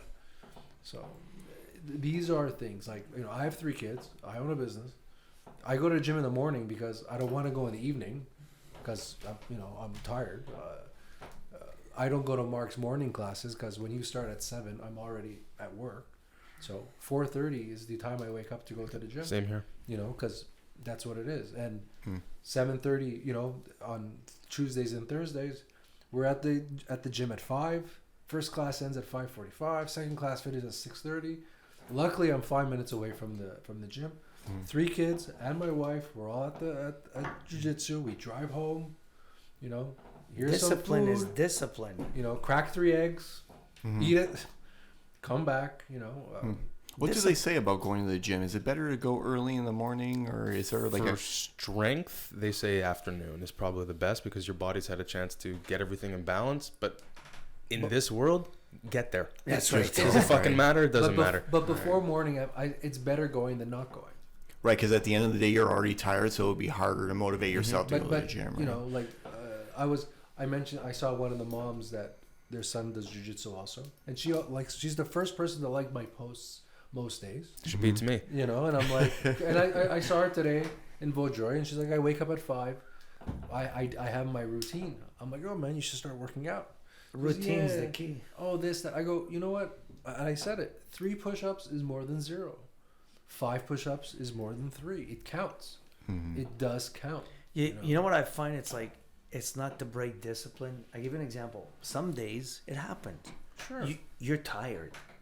But if you still get in your car, go to the gym, and maybe you tone it down a bit, but you still went to the gym. What's tough is when you break discipline and you try to get it back. Yep. I wish you good luck with that. So sometimes you say, you know what, today I don't feel like it. I don't feel good. I'm tired. Get in your car, go light cardio, stretch, come back home. You did not break discipline. Go through the motions. The minute, there's nothing wrong with going through the motion, and not every day is going to be an epic personal best day. So same thing with jiu-jitsu. Like sometimes you say, you know what, I'm tired. I got rolled over by some killers yesterday. You show up. It's jiu-jitsu. It's not the Japanese caste system. Like, no. You want to sit and miss a roll, sit and miss a roll. Right. But do not break discipline. Discipline is the key. And the minute you lose that, I wish you good luck trying to get it back. Because once you get, we used to call it, what's the toughest exercise when you break discipline? Is getting your ass off the couch. You break discipline, suddenly your biggest, the most strenuous exercise will be to get up from the couch. I guarantee you. And if you find the support system, you know, like, it helps. You know, I'm a Jocko advocate. You know, if you don't feel like going, go. And if you don't feel like going the next day, go. And if you don't feel like going the day after that, fine, take a day off if that's what it is. But usually you don't feel like going until you get there. I don't feel like going to jiu-jitsu every time until I get to jiu-jitsu. Yep. You know, it's like, I tell my wife every time, I'm like, why am I really doing this? All right, you know what, I'll go. This morning at your class, my daughter, she does youth 1, but she does the warm-up or she may do the warm-up in youth 2. And she doesn't want to do it.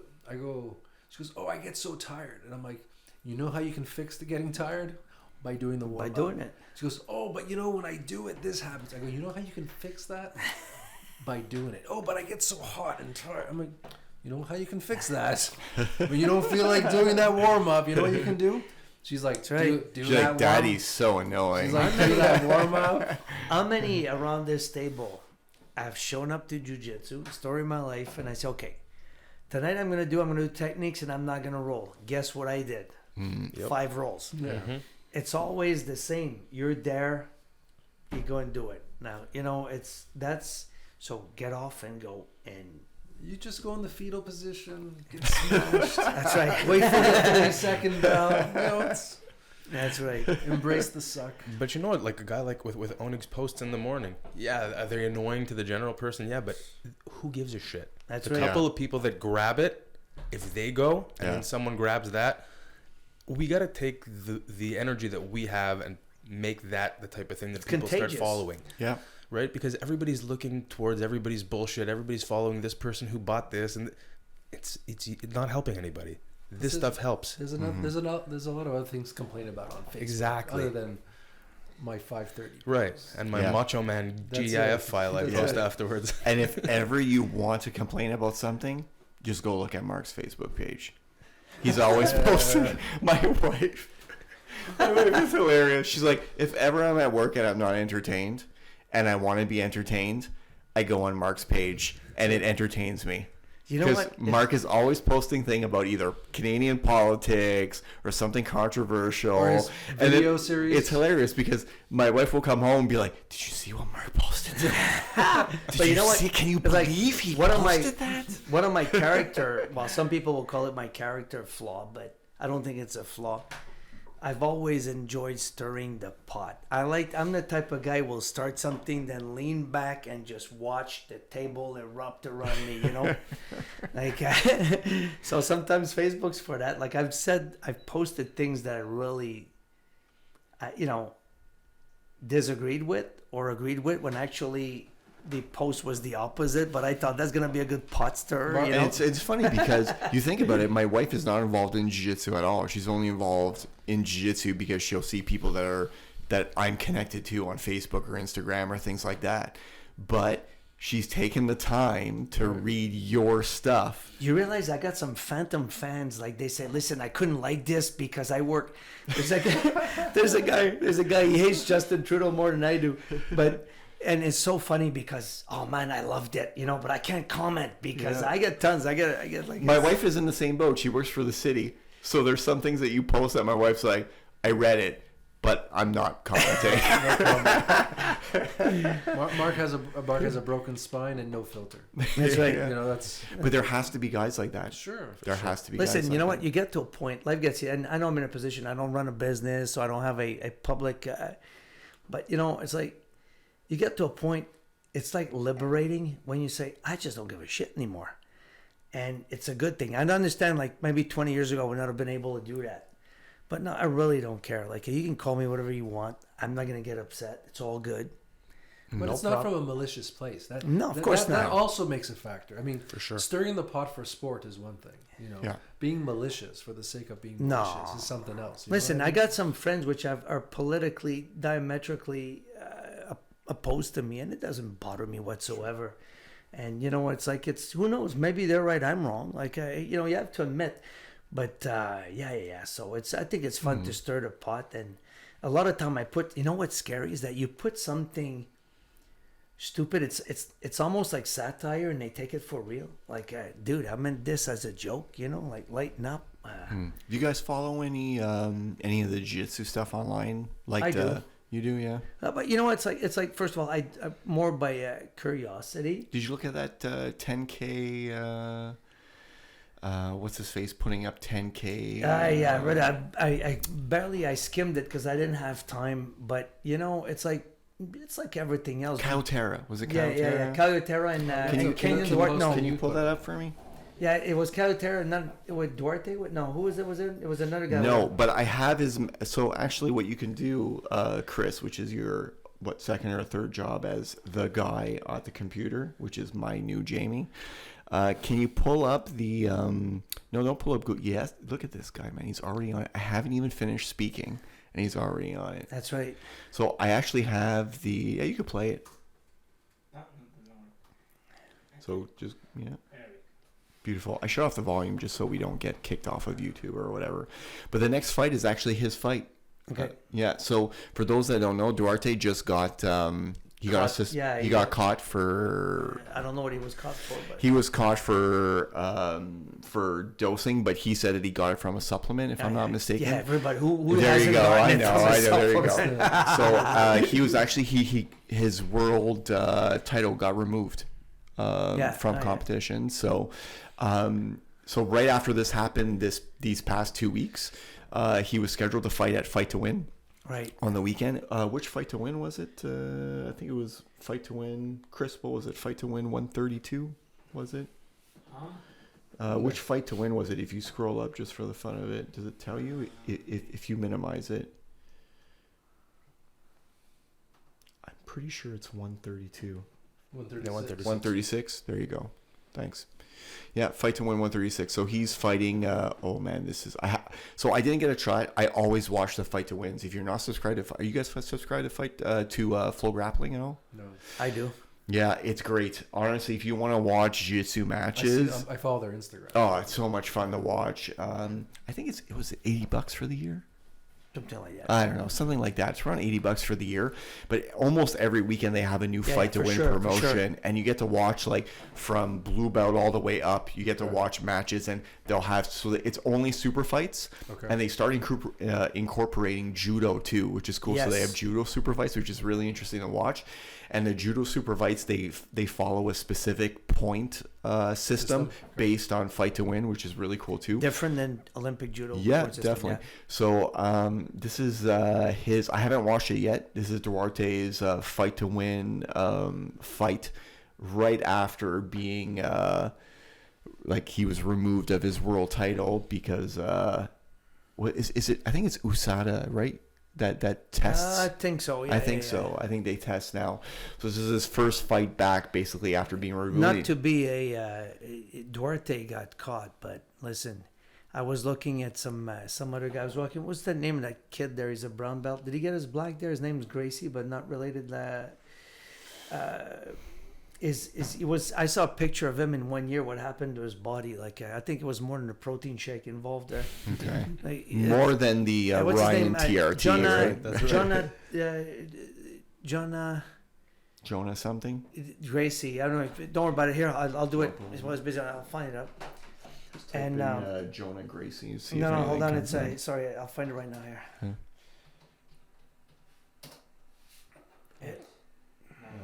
No, John. What's his name?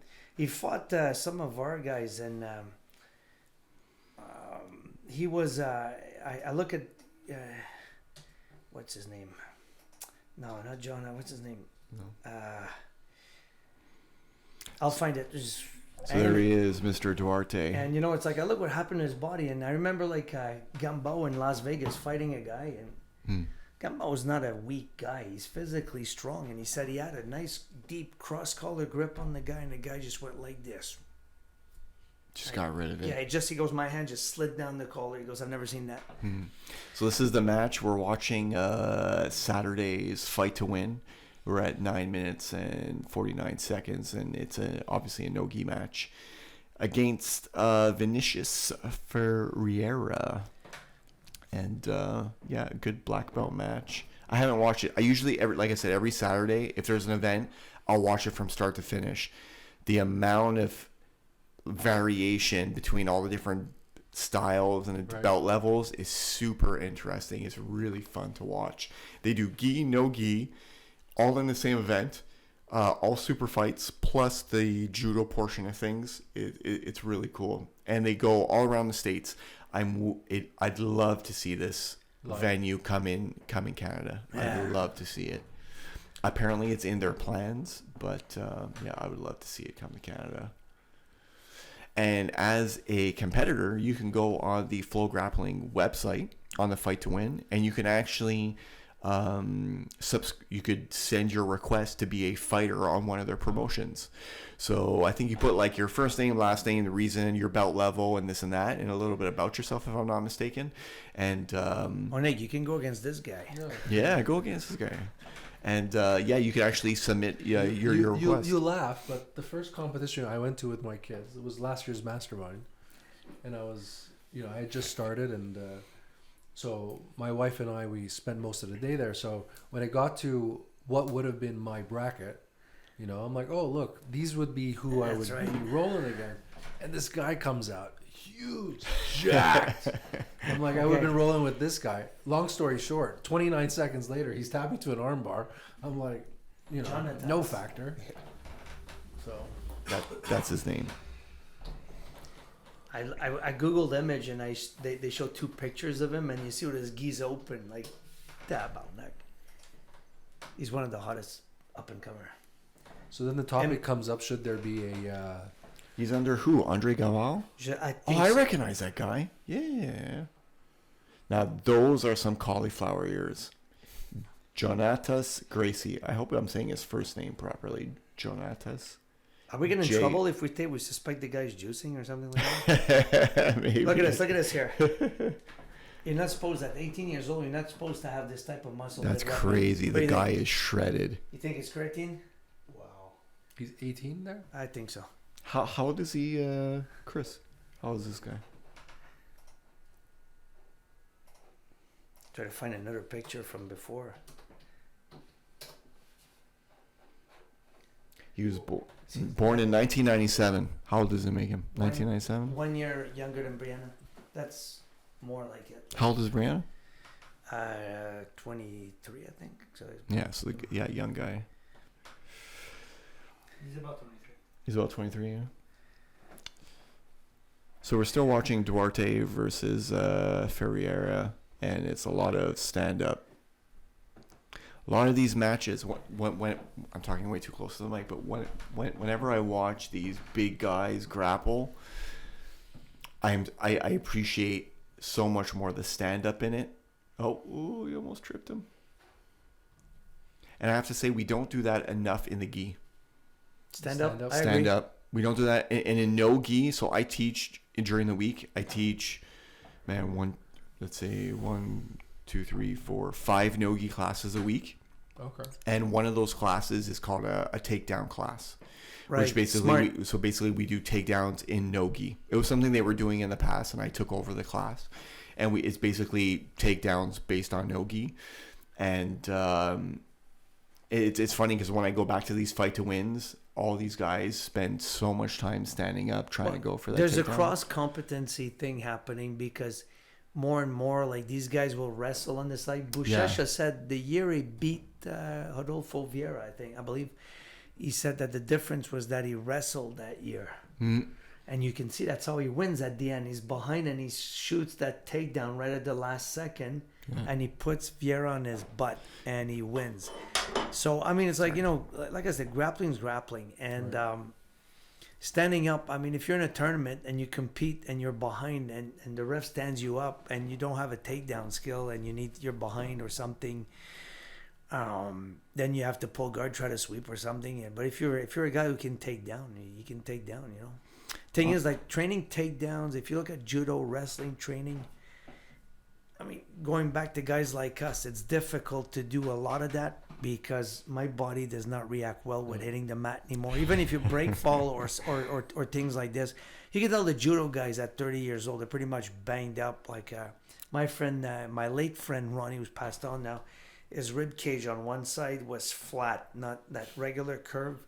From always doing the same takedown, landing on the same side. He was banged up at 29 years old, And I was trying to find the name of the guy, but at the school that I teach at, they have a wrestling class on Saturdays. And this wrestling coach, man, he's awesome. I just added him he sent me a friend request.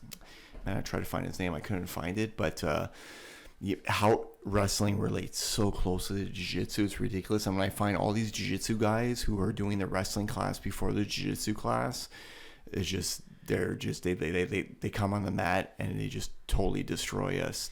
What you have to understand is that, for example, it's like if you look at what's a half guard? A half guard's I call that. I mean, people will laugh at that, but I say for me, because I could not bring myself to say I'm pulling guard. So I said I would pull half guard, but say I'm not pulling half guard. I'm shooting a feet first single. It's crazy. It's been what is it? It's been 7 minutes so far, or 6 minutes so far, and these guys have just stood up the entire time. Yeah, you see, if you're a lighter weight, He pulled. you'd see a contrast with a lighter weight category, obviously, because a lot of time they will go and drop right away. Yeah. But What's the weight class? Can you check the weight class of this guy of Duarte? I'm curious what his weight is. do they have? I don't know about Fight to Win. Do they have the same breakdown as? No, I don't think so. I think they follow their own thing. Well, that's part of we were talking about the added dynamic with nogi. Yeah, the scrambles. The scrambles, and they're like, I remember my first nogi class in gi. I'm like, I was told split. When you're on the ground, split the guy's legs with your foot so that they can't pull on you. I put my leg out. All of a sudden, I'm on my back. He's 208 pounds. Okay. It's a big guy. It's weird because he doesn't look that big, eh? Well, it's because the other guy's big too. The other guy looks big. The other guy looks like 200 pounds. And how big's the referee too? You don't know. Yeah. no, but seriously, once I was watching him fight, I thought they were monsters, but the referee turned out to be a midget almost. So. It's hard to tell. And in these events, as you can see, the stage is elevated in Fight to Win. So what's fun is that they have people all the way around the stage. So when they get close to the edge, the ref will go on the edge, but all the people that are on the bottom of the stage are all putting their hands out, like praying that these giant guys don't fall off the stage. They're finally on the ground, though. We were talking about that today at the open mat in Brossard. We were talking about one of the students that asked, so the game keeps changing, and she's like, should I go on my bat or should I go on my back, or should I force myself in top position? Which one's better?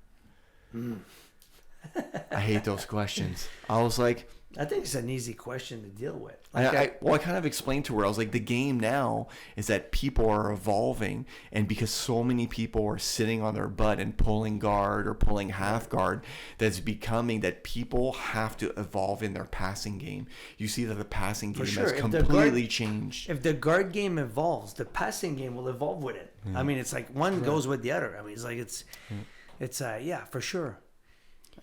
But ultimately speaking, like when you look at guys, like I said, in our age bracket, you got to do what you can. Right. Like there's a lot of new style of the modern jiu-jitsu that, I'm not knocking it. It's just for me, it's not in the card. Mm-hmm. I was goofing around a bit. I was experimenting with a rubber guard, and I almost tore out my right knee. Just too rough your knee, yeah. I put it in, and I needed somebody to come and get me out of it. That's embarrassing. No, seriously. I was just caught there, and my knee was just so they had to come and. So I mean, who's that guy? The guy, he just got his blue belt. That young kid at BTT. Austin. Yeah, he's a nightmare. Yeah, so he's been asking me a lot of questions about the rubber guard and like where do I put my foot? What options do I have? So we kind of ran through a few things, and I realized how much of a mistake it was to coach this guy on the rubber guard. You know what? It's like it's so shitty to go against him, but he's young. His knees are great. But you know what? It's like Here's the problem with a guy like Austin is that you don't want to slow him down, but then again, there's some basic grappling concept he doesn't grasp yet. Well, he's a blue belt. You just got his blue belt. Yeah, and it starts with this because you know what you said at the beginning, you got brown belt, and suddenly, like I started to understand conceptually the white belt sequence when I got my brown belt. Because I realized that every technique on that sheet, like I was telling you the other day, you see one word written, that can branch like a tree and go a million different ways. But you understand, so that you can do the adjustment yourself. You need to understand the move conceptually and understand the energy, the levers, the weight distribution. And after that, everything else is accessory to basics. Jiu-jitsu, grappling in general, all grappling. You get your basics, the rest is accessory. Right. Now the difference, Gascal said something to me once, he goes, to win the worlds, you need one sweep, one takedown, one pass, and one guard pull. Yeah. He says everything's like a funnel. You funnel everything into that favorite passing platform, sweeping platform. And you know what? It's like this comes with mileage. There's no way. But when a guy starts and he's gifted and he starts getting into the I'm going to use probably the wrong word, the trickier aspects of the game, you want to make sure that he doesn't understand, that he doesn't skip some important thing that he needs to know, because in the long run, that always backfires. We see that. We see that with guys. They're talking about leg entanglements, inverting, and everything, and yet they cannot win an underhook once during a roll. You know what I mean? Sometimes you don't know though. You know what it is? It's like Yeah. there might be just a lack of awareness. I remember when my oldest, he wouldn't sit up, you know, and we had what they call her a physiotherapist, but it was just someone in regards to children mobility, and we got to the conversation about children crawling and children walking, and most people don't realize that walking is not the natural progression of crawling. It's two completely different things, Right.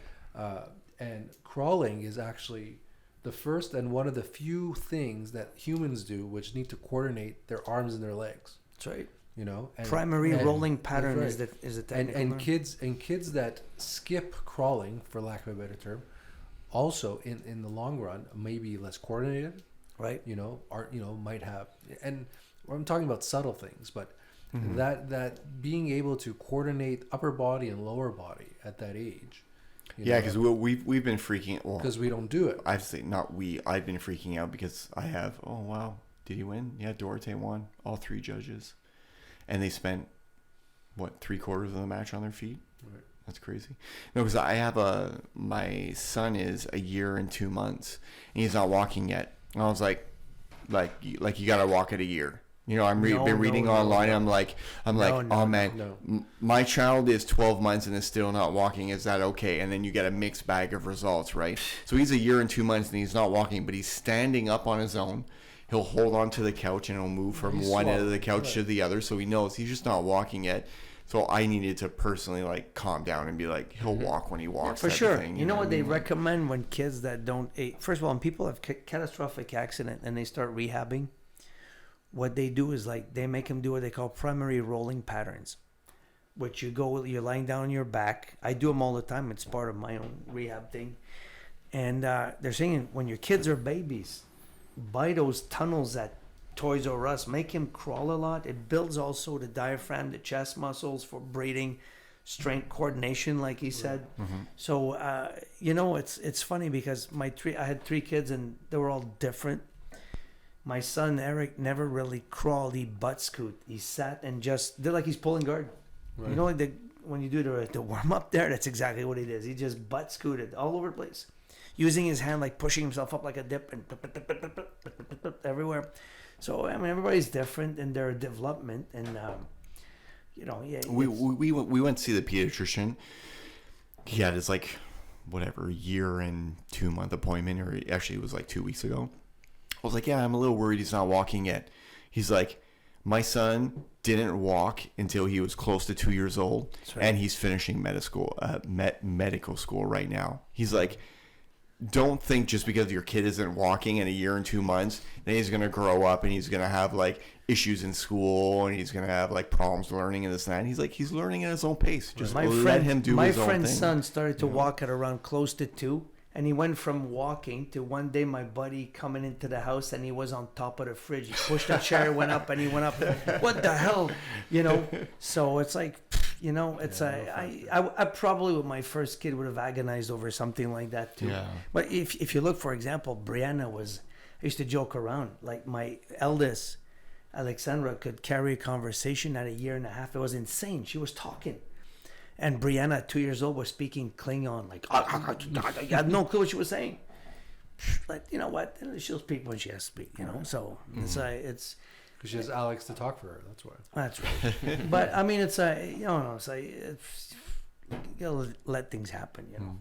You have, Ryan, you start doing some like video things on YouTube and little. Yeah. You know? Basically, I've done and tried every nutritional plan, but not for short periods of time. I've done them for long periods of time. I did keto for almost 2 years. I've done vegan for months at a time. So I just don't like when people get attached onto things and it becomes like their religious belief. A cult. Right. And they don't know, first of all, like what they're talking about. So I'm trying to break things down just like factually, but also from experience and let people know like, you can try something and not be afraid, but like don't grab it as dogma afterwards. Like Right. with the fasting, I've tried the fasting. It works great for Onnig. It doesn't work for me. I do intermittent eating. I fast when I sleep. Okay. I've tried it. At nighttime, I binge. Right? So for me, it's no good. For him, it's perfect. Keto worked awesome for me in terms of weight loss. I lost all my muscle mass. So It's opportunity cost. exactly. But like everybody will say, well, like, oh, keto, you lose weight really. Okay, great. You lose it fast. But what's the other side of it? What's the long term? For me, what I'm trying to find now is I'm not as shredded as I used to be. I'm not in as perfect condition as I used to be, but I'm happy. That's what we need to find. You find the plan that you can stay with for your life. Not the plan that'll get you like show ready or like weight cut ready. Right. And then afterwards, when you go backwards in the other direction, it's that much harder. Just like Marc was saying before, to get back off that couch. So if you can keep that plan that you can stick to discipline-wise for like 80% of your time, you can fuck off 20% of the time. You can have a burger and fries on the weekend and not feel like a piece of shit about it afterwards. But everybody gets so hyper focused on the thing, like. Listen, you know what it's like? It's you can, no matter what, all right? I tell people, find your equilibrium weight. That's the weight that you feel you're strong, you look good enough, and you don't have to bend over backward to maintain. Yeah. So right now, the weight that I'm on, I can do whatever I want. I'll stay there. Yep. And I feel strong enough for what I do. And it's not, I don't have to fight to stay here. So I have energy for my jiu-jitsu, energy for the training I do on the side, the conditioning. And, I feel good. I mean, maybe I could look better, but I think I look all right. So it's easy for me to maintain. It's not a battle. So whether I want to do something, if tonight I want to get home and order a pizza, it's not the end of the world. No, exactly. I want pizza now. Well, that's the thing. Like, I saw like a trainer that I wasn't going to her, but I know her, and she posted like a couple days ago on Facebook, and she basically wrote that like if you want to get healthy and lose fat, this eating healthy and motivation is bullshit. There's no such thing. Like, you need to be focused 24 hours a day. If a trainer tells you that, fucking run. Get out of there, because nobody eats like that all the time. I did it for a year and a half, and believe me, getting off of it afterwards was hell. Do people know, Ryan, that when a bodybuilder competes, all right, and he cuts in order to be as shredded as he intends to, as he needs to be for the show, do people know that once the show's over, the next day's like 15 pounds heavier just on fluid and Well, back in the day, they would see the magazines, and now they just see the internet pictures. It's That's right. crazy. It's the same thing That's as right. the UFC fighters. That's right. So it's like what you see, like this isn't a walk around weight. It's not healthy to walk around like that. So but a lot of the gym rats and gym people figure, going back to that where we talk about supplementing and TRT and stuff, when people go on a jiu-jitsu magazine, I can tell myself if an athlete is on something, not by a piss test. I look at his training agenda, what he's doing. And this, I give you an example. There's a famous guy, the UFC, who fought very long. And once they had a clip on YouTube, his week of training. It told me nobody does that clean at that age. You're 46 years old, loaded plyometrics with a 225-pound bar across your back. Give me a fucking break at 46. So screw the good nutrition and everything. But going back to what I said, when you look at a jiu-jitsu magazine and they talk about, name your favorite jiu-jitsu guy, and he does 6 hours of jiu-jitsu a day plus weightlifting and this and that and circuit training and then cardio, and then he's gonna go wrestle. It's not because he's eating his fruits and vegetables. But right? if you go as I'm a weekend warrior. I'm a garage league black belt. So I take me and I go and I try to copy these types of training cycles. I'm going straight to the hospital. I'm going to overtrain or whatnot. I cannot sustain that. So do not, or if a guy gets ready for a fight and he ramps up his training in the last part of the periodizing, the periodizing cycle, this is not how he trains all year long. It's not. So some of the time when he's not lining up a big fight at the UFC, or the training eases up a bit. You have to be smart. But sadly, people take this well. It looks like Chico Gonzalez does, 3 hours of hard sparring, then he goes to wrestling. That's not an all year long type regimen. So these guys, the key, they're going to tell you, people who train Olympic athlete will tell you, they periodize. Periodization means that there's specific time. Like Dan Gable, the famous wrestling coach, he has a great book about building a wrestling program. It's not a book that shows pictures on how to do a double leg or something like this, how to build a program. And he had this chart in the book. I have to go, it's at Point Claire Library, this book. He has a chart, and you can tell, like, one of the curves is training intensity, and the other curve is competition schedule type thing. So off season, the training's up here, and the line does this. And then at the end of the season for the NCAA final, training performance is high, the training levels are lower. But then there's another graph under when they break it down. There's a tournament, and you can see how the training adjusts according. So yeah, when you see the Iowa training thing and they're running the bleachers carrying teammates over their shoulders, this is not an all year long thing. No, and that's why I think, like, when I look at the jiu-jitsu podcast for the everyday grappler, everything should be like that. If you start looking at these type of things, you're going to scare people away. We want people to come. You want somebody who's heavy and obese to try and lose weight, not to go, oh, I can't eat this, I can't do that. Mm-hmm. We want to include people and make them feel like, you know what, you can do this. You can come to jiu-jitsu if you're 250 pounds and have no cardio, and you can learn. Yeah. We'll figure something out. Small victories equal big victories down the road in everything and anything that we do. And that's really what I've been trying to explain to people through these videos, because I've suffered trying to be perfect for 20 years. There's no perfect. Yeah, and there's so much information out there that if you go online, example, if you're trying to lose weight or you're trying to gain muscle mass or whatever your goal is, you go online and you're going to have how many articles, right? They're going to tell you to do one thing, and you're going to have just as many articles that are telling you do the opposite of those first articles that you read. I call that the cut and pasters. I used to subscribe to a magazine called the National Strength and Conditioning, like NSCA.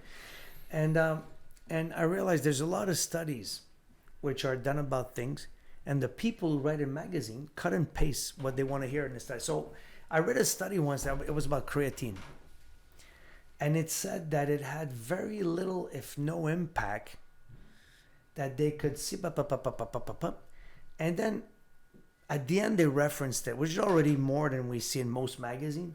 So I went and I looked it up, but the creatine study was done. The population sample that they used on the study was irrelevant. The guy who wrote the article was talking about exercise for middle-aged people. And the article was done on NCAA Division I athlete with very specific parameters. But the guy took the sentence, the section that fitted what he wanted to say, took it out and put it in his article. So if you look at, for example, at an article in NSCA magazine, a 2-page article will have 80 references. When you read Muscle and Fitness, a guy...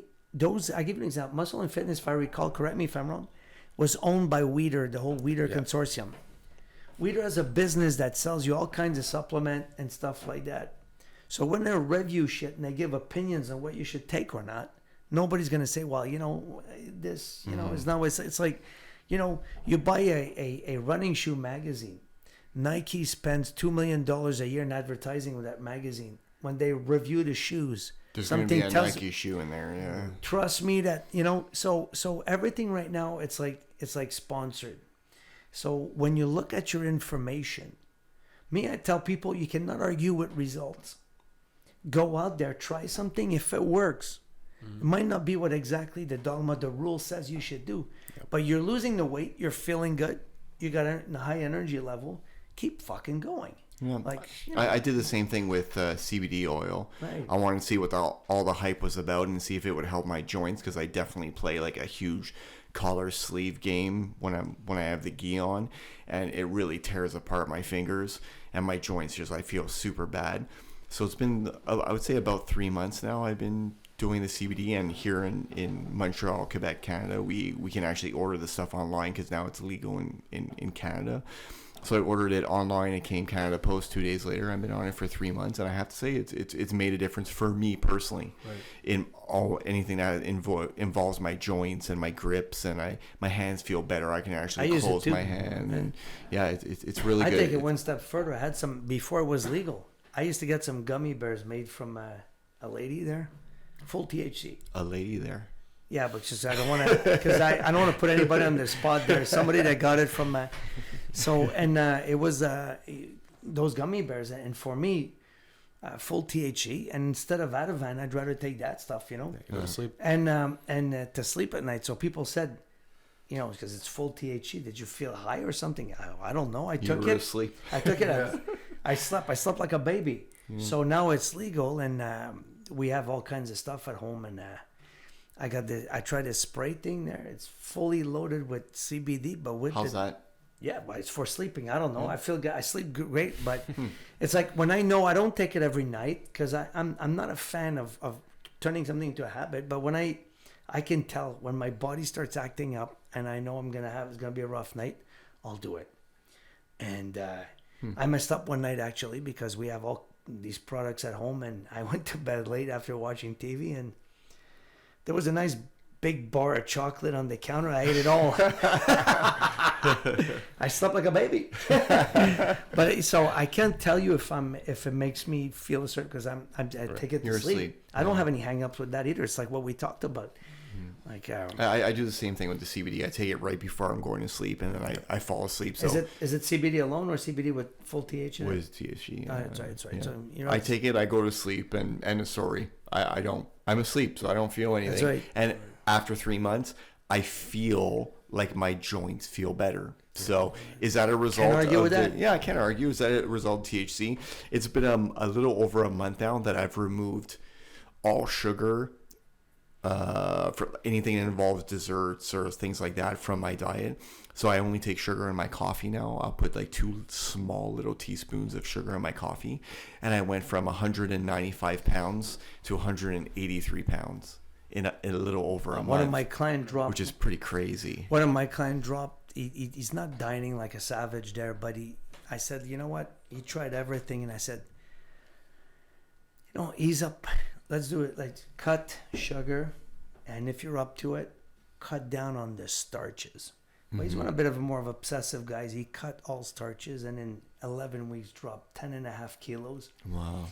And he goes, for me, my problem is, so I was told, because when the doctors don't know what you have, they call that fibromyalgia. Like he's got fibromyalgia. So it's an immune response, my problem. And a guy told me, he goes, in layman's term, he goes, it's your immune system recognize something that's not there and fights. Mm-hmm. So sugar is an inflammation response. It's like gasoline on a fire. So for me, especially like wheat, it's like oddly enough, white bread is better. I get less of it than brown bread. Me too. Mm-hmm. You know what's interesting, and Ryan, you stop me anytime if you think I'm off, but they've done tons of studies on bioavailability. It's not what you eat, it's what your body keeps.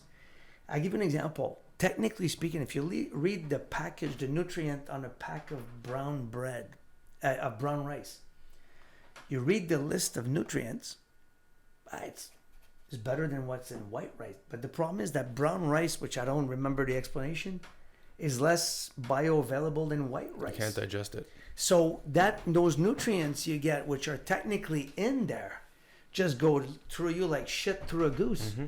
Like if you buy, for example, you supplement with magnesium. If you buy cheap, crappy magnesium, it'll go through you. It doesn't get absorbed. Mm-hmm. So when you look at bioavailability, there's a lot of things that look awesome. But what is your body will latch on to is going to go right through you. So a lot of time, I give you an example. Like if I eat brown bread, I bloat. I feel like shit. I eat white bread. I don't have a problem. It's like the creatine. I think your body can only consume, I think, 5 grams. 5, right? So you could like take you can 10 take scoops a day. Piss it out. Just come out. Like vitamin C loading. I said, why do you think your pissing fluorescent green. It's your money you're pissing. That's Well, it. it's the Your same body with will take proteins what from it wants. vegetables. Yeah, of course. That's what everyone's Yeah. saying. The vegan proteins, like Onnig is saying, you can't process There's them protein properly. in broccoli, That's right. but your body My numbers could doesn't be absorb wrong. it. My numbers could be wrong because that's not what I do. But so take this with a grain of salt. But somebody once told me, he goes, on a vegetable protein, it's there. The protein is in the is in the food you're eating. The most bioavailable vegan proteins available at 40%. So I was told.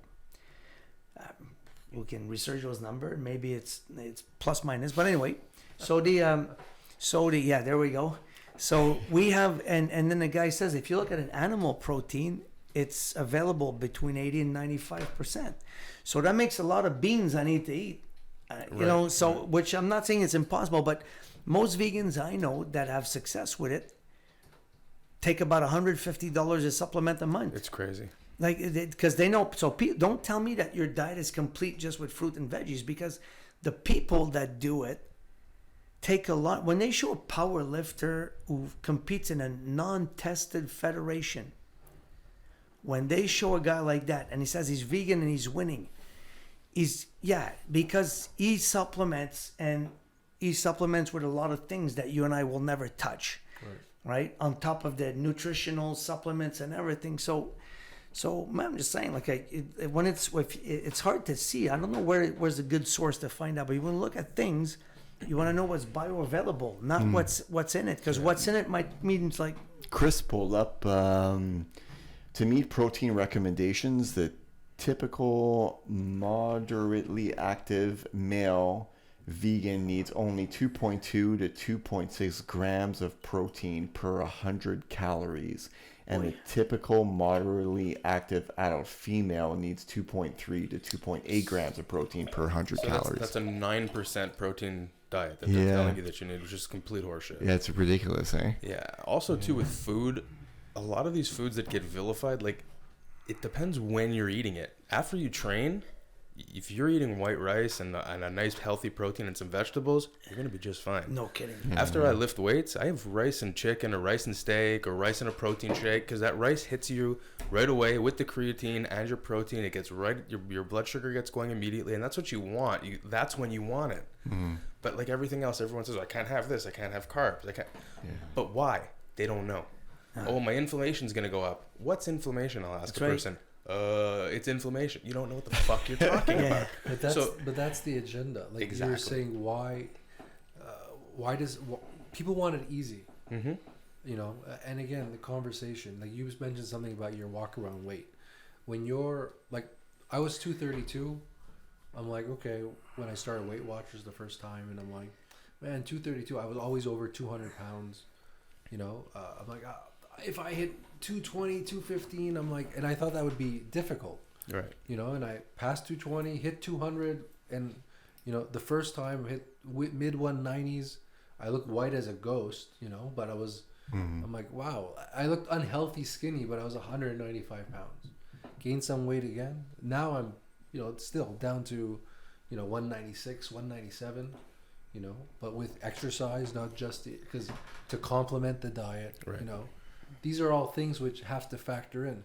You mentioned you lost weight, but you also mentioned you're teaching 6 no-gi classes a week. I know. You know, plus your regular training. I know, so I can't contribute that weight loss just to that. You know, like, that's right. There's all those other factors. These factors, like, yeah. So like, and like what you were saying, Marc, sure, you can cut out, oh, I'm doing this and this happened. Okay, but around that, what else is going on? There's so many other factors. It's funny because when I've cut out the sugar, my wife went to Costco and she went grocery shopping and she came back with like a 10 pack of pita bread, right? So I don't know how much, like in each package there's got to be maybe six pieces. Anyways, I went through that in a week. Right. Yeah. I ate all of that pita bread on my own because I needed something that I wasn't getting the sugar. I needed something to munch on that wasn't sugary. So I was eating all this pita bread. And when she told me, she's like, Ray, there's no more pita bread left. You ate all of the pita bread. I literally ate everything. So now I'm like,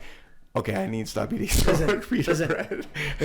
Here's something in the expensive obesity clinic. You know, rich people go for a couple of weeks. It's like a retreat stuff. Now they're using doctors in there, the same specialists that are dealing with addiction, like heroin, stuff like that. And at the beginning, I was saying this, but I was out with dinner with a friend of mine, and he says, I hate going out for dinner because they bring the bread basket. I eat it, then I order my food, and I don't eat it. So I said, okay. So the waiter come, and we sit down, nice restaurant, and he goes, the bread waiter comes, so I wave him off. He looks at me and goes, what are you doing? Well, I said, hey, you're going to order some nice food like that, and I'm helping you out. So I'm talking to him. We're talking shit, just like we're doing here. And he's looking at me like this, and I'm in front of him, but I see his eyes going like this. I said, so I figured maybe there's a hot waitress. So, hey, I want to see that. I turn around. He's following the bread waiter. No, I mean, hang on. Then he goes like this. I go, you're following the bread guy. And when you tell an addict he's an addict, he said, no, I'm not. Like that. So I said, okay. So he goes like this, and then he's like that, and his fingers are drumming. And then he goes, it's hot in here. I'm the type of guy who's hot everywhere I go. I thought it was good. Like I said, I'm not hot. He has a bead of sweat going on like this. So I said, dude, you're having withdrawal syndrome. He said, okay, all right, no problem. They bring the food. We eat a nice steak, all the trimmings. And then we say goodbye in the parking lot. I get on the phone, call his wife. I said, tell me when he get home what he's gonna have. He's gonna have he's gonna eat cereals or toast. He gets home. I get a text from the thing. He just ate 3 bowls of Cheerios. That's after eating probably a 24-ounce steak with baked potatoes, sour cream, the whole damn thing. Wow. And it goes to show you, like they were saying that some food is there's a lot of conspiracy theories and stuff like that. But look at the perfect storm, a can of Coke. Why is there probably close to 11 teaspoons of sugar in a can of regular Coke? Because there's 55 milligrams of salt. So you don't want the thing to taste salty. Now, what does salt, if you eat salty chips right now, what are you going to do? I'm going to want to drink something. Right. So here's and there's something else in Coca-Cola called caffeine. Besides keeping you awake, what does caffeine do? It's a Dehydration. diuretic. Yeah, exactly. It dries you up. So here's a drink with salt in it to make you thirsty, coffee to make you piss, and sugar so that you can't taste the salt. So when you have a sounds delicious. If you're listen, it tastes good. Yeah. But if you're very, very thirsty and you have a can of Coke, odds are you're gonna buy a second one. So I mean, it's like there's nothing random. I used to come home from karate training when I was a kid, when I was a teenager, so I want to say 13, 14, and I would come home from training, and there would be an RC Cola my fridge. RC Cola. And I would take the 2 liter of RC Cola, and I would put it directly to my mouth, and I would down the 2 liters right after training. And I would do that all the time. And my mom would get super pissed, and she'd be like, how'd you finish all the Coke? She's super pissed because you finished it, not because it's rotting your insides. At the time, honestly, there was no, she wasn't analyzing my diet. Grandpa. She didn't care at all. So my mom was a horrible, man, she's going to kill me for this. She was a horrible cook, but she was an amazing baker.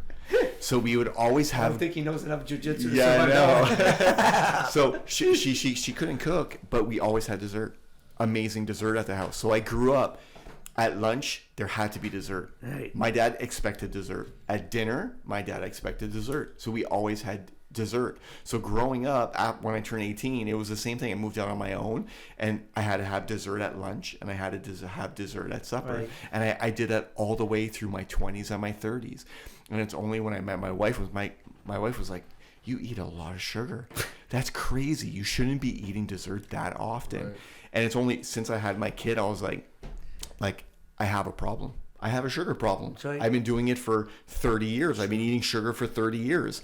And getting rid of it has been like getting rid of a drug. Mm-hmm. It's been super hard. Sure. And now I realize I got rid of the sugar, and what am I doing? I'm eating all this bread to compensate for the sugar that I'm not. Now, is it methadone? It's probably not worse though. I'm probably better off eating all that bread than having all that sugar. Debatable. Yeah, it's debatable. But again, I'm going through that transition period now. But I've realized, I've said it, that I'm eating too much bread. So at least I know I'm eating too much bread. I know I'm compensating the sugar for the bread. You know what's funny with the weight thing, the whole thing about losing weight? I used to tell my female client, you don't want to lose weight. You want to lose volume.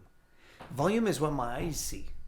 Weight is, I need to pick you off the floor. So when you meet a lady, you grab her by the waist and lift her up. No, you don't. I see the volume. I don't see the weight. Volume is the space you occupy. So I told, it's funny how programmed we are, because I told a lady once, I said, okay, I'll give you a choice here. Lose 10 pounds, go down 3 dress size. Or gain 15. Or lose 30 pounds and go down 1 dress size. They picked the 30 pounds. And it's like, the old, what weighs them more, a pound of lead or a pound of feathers? Mm-hmm. So if a pound of muscle is like this and a pound of fat is like that, well, you lose 10 like this, put on 10 like that, you're going to look dramatically smaller and weigh exactly the same thing. Right? Mm-hmm. So for us, especially us, we do jiu-jitsu, we compete, or we want to compete. When I see a 50-year-old guy says, I'm doing a weight cut, what are you, fucking stoned? I don't want to put myself through that. Yeah. So right now, if the Las Vegas Open, the Masters Worlds are tomorrow, I'm cool. I'm making weight.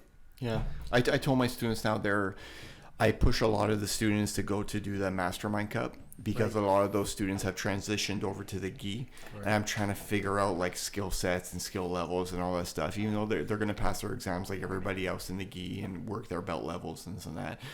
But I'm kind of curious where everybody is at, those that wanted to compete. And everyone keeps coming up to me like, hey, so I'm on the website. I'm trying to figure out, like, do I cut weight? Do I go in there? I'm like, dude, whatever weight you are now, just go into that weight class. Right. You're not an active competitor. You're not fighting at Worlds. You're not going for a world championship. You barely ever compete. It's same day weigh-in. Exactly. Just go compete in your current weight class, and let's see what happens. And then after that, if you want to compete on a regular basis and you want to travel and you want to do this, then we'll talk about maybe cutting 3 pounds, 6 pounds, 8 pounds to be able to be the biggest in your weight class. But until then, don't stress about it. Just sign up, put your credit card number in, and then show up on competition day. I'll be there to support you and coach you and do what I can, and we'll see what happens. Like when I was wrestling, I was not a wrestler that was going somewhere.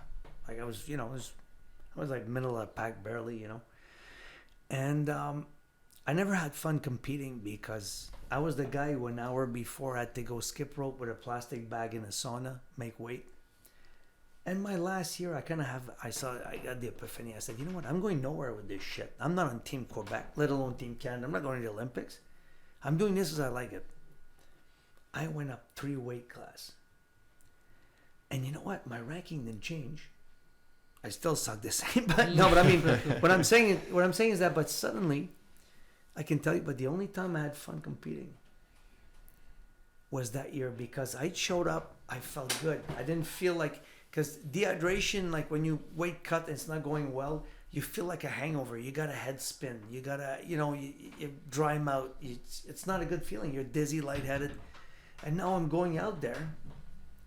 I'm 100%. So I won some, lost some, but I had fun, So it's like, don't overthink this, dude. What weight and stuff, like, whatever. Like when I signed up for a tournament once, when we had the Abu Dhabi in Montreal.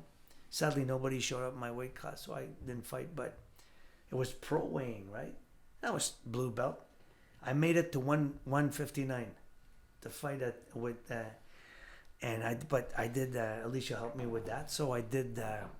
Now weight cutting now is not like the way it was when like in the 70s or something like this. It's much, you get your body, you train your body to piss and stuff like that. I had the whole thing, and last day I only eat like leafy greens and red meat and oils and stuff. She had the whole thing. I don't remember. I should have kept that. But I weighed myself in the morning, and I dropped like easily 12 pounds in 24 hours before the weigh-in, made weight, and by lunchtime I'm back at my normal weight. But There's so many different techniques. but that was pro weigh-in, so it's the day before. Right. So it's still, if I was going to do it again, I would say fuck all this and go up in the higher weight class. But especially you go at BJJF tournament, they weighed me in Las Vegas like an hour before my fight.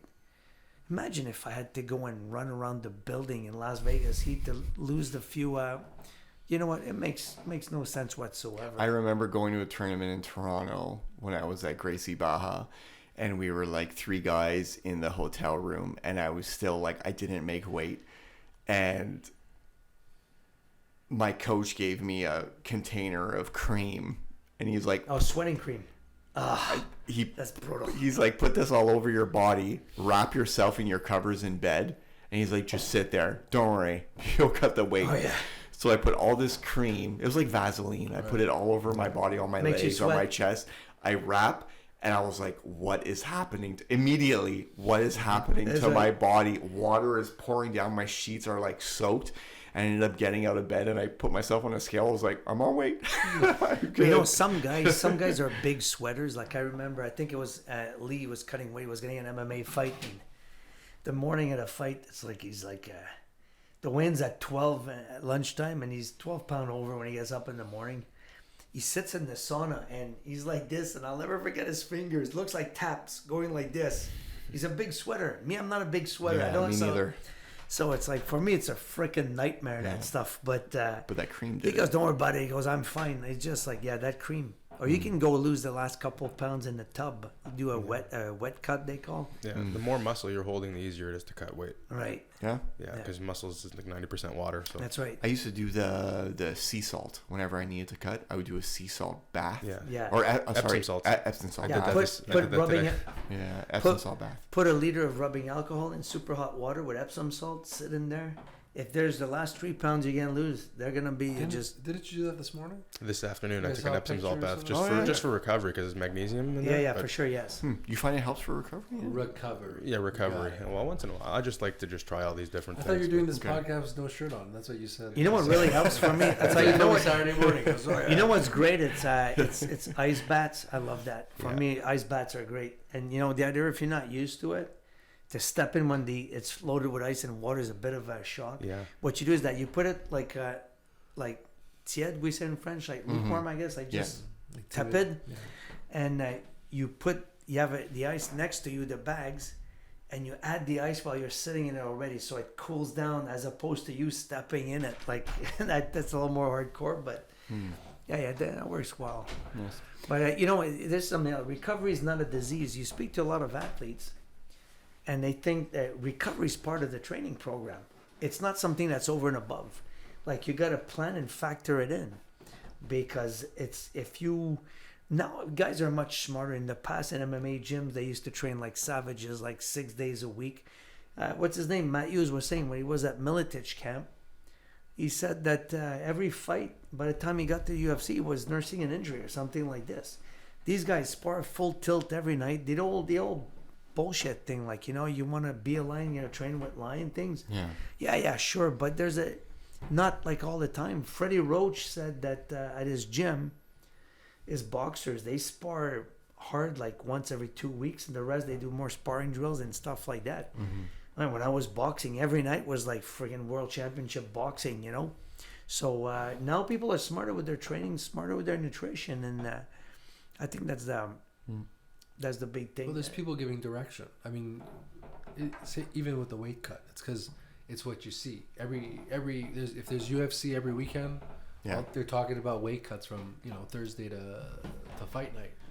So you don't know what you don't know. As coaches, you direct your students or your athletes, and they'll do what you say. Yeah. They'll whatever you're saying. That's like, okay, I believe you. And some people have some philosophies, and then there's the game. The reality is that's the game today in a lot of sports. So you can do it one way, and does it give you an advantage or an unfair advantage or what have you? Everyone's different characteristics. So At this point, when it's casual jiu-jitsu competitions, it really doesn't matter. Well, to be honest with you. unless someone tells you in your ear, That's it true. matters. That's Right, true. right, for That sure. is true. You know? But you need That's a true. certain in life in general. You need a certain self-belief. Like Yeah, but you're right, and the fact that you say it is because a lot of people show that they don't have it. right. So, like, even let's take the mastermind tournament. If you're coaching your students and you tell them, you know what, I really suggest you guys eat this and drink this and do this. From the 6 students or whatever, the 8 students, maybe 5 of them will do exactly what you say. Mm-hmm. And only in blind faith. So it is I've a always it is a advised- privilege to coach. For sure. Yeah, and I realize the impact that it has, and it's been recently that I've noticed a much more. Well, I noticed it when I was teaching karate, but I noticed it much more now in jiu-jitsu.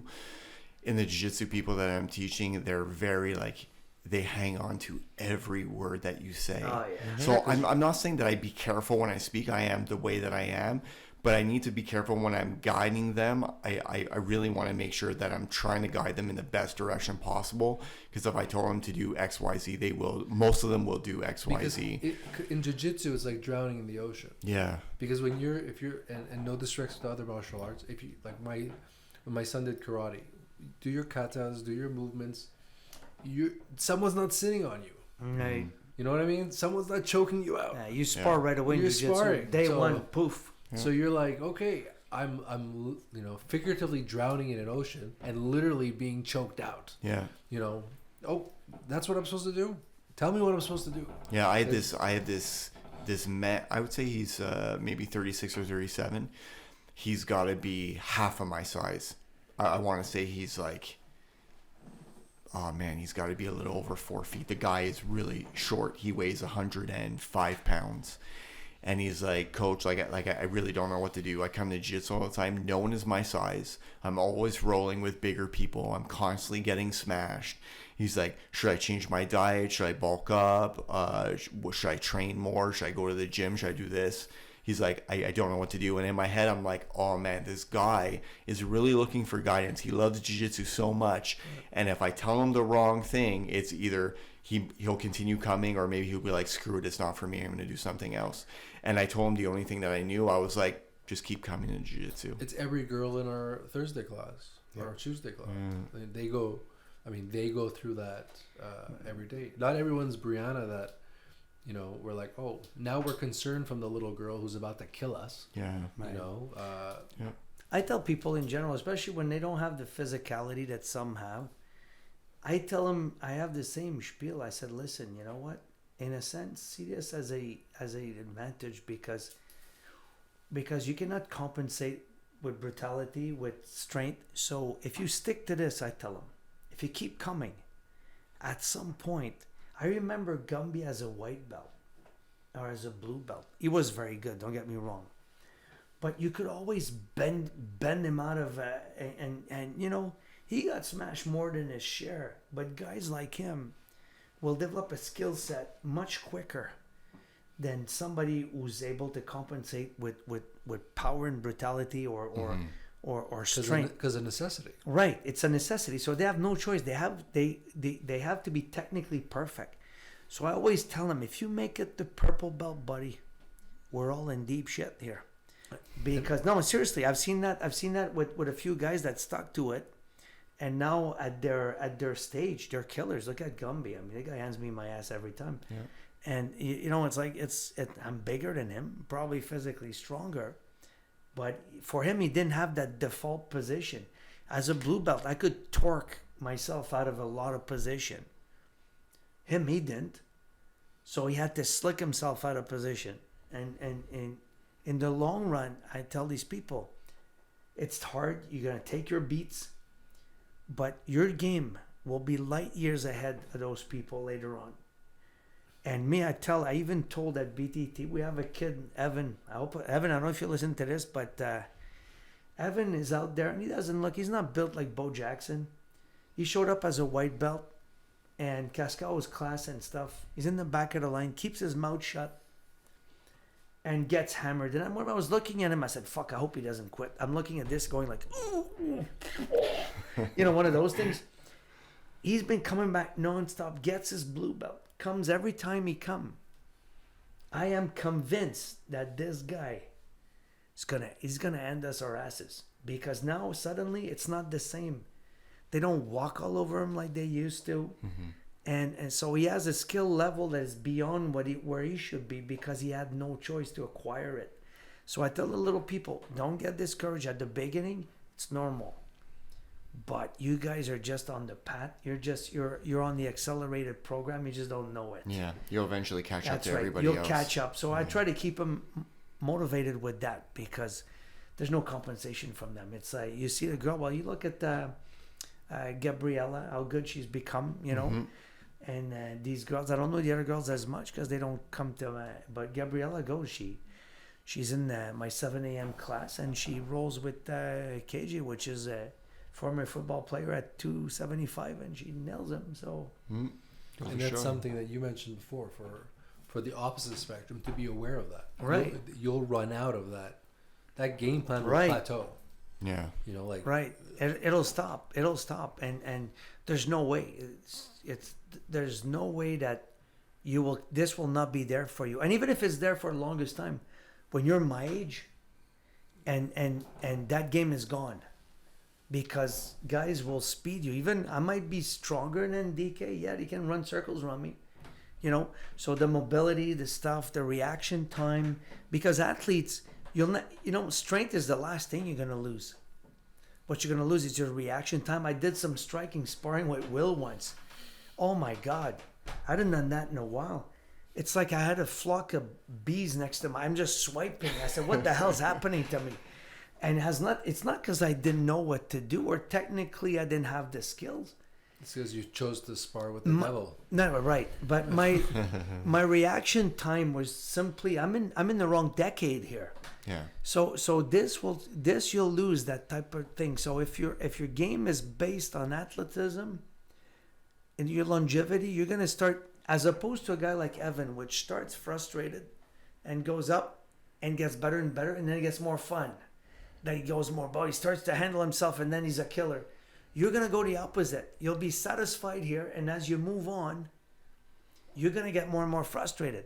It's the reverse. It's funny because at our gym we have a few amateur MMA fighters that are kind of going through the MMA circuit and trying to make a name for themselves and this and that. And there's this one guy. So I came today for the open mat, and I showed up a little early. I was like 45 minutes early, and I sat down on the mat, and two of the MMA guys were with the boxing coach, and they were doing rounds in the boxing ring.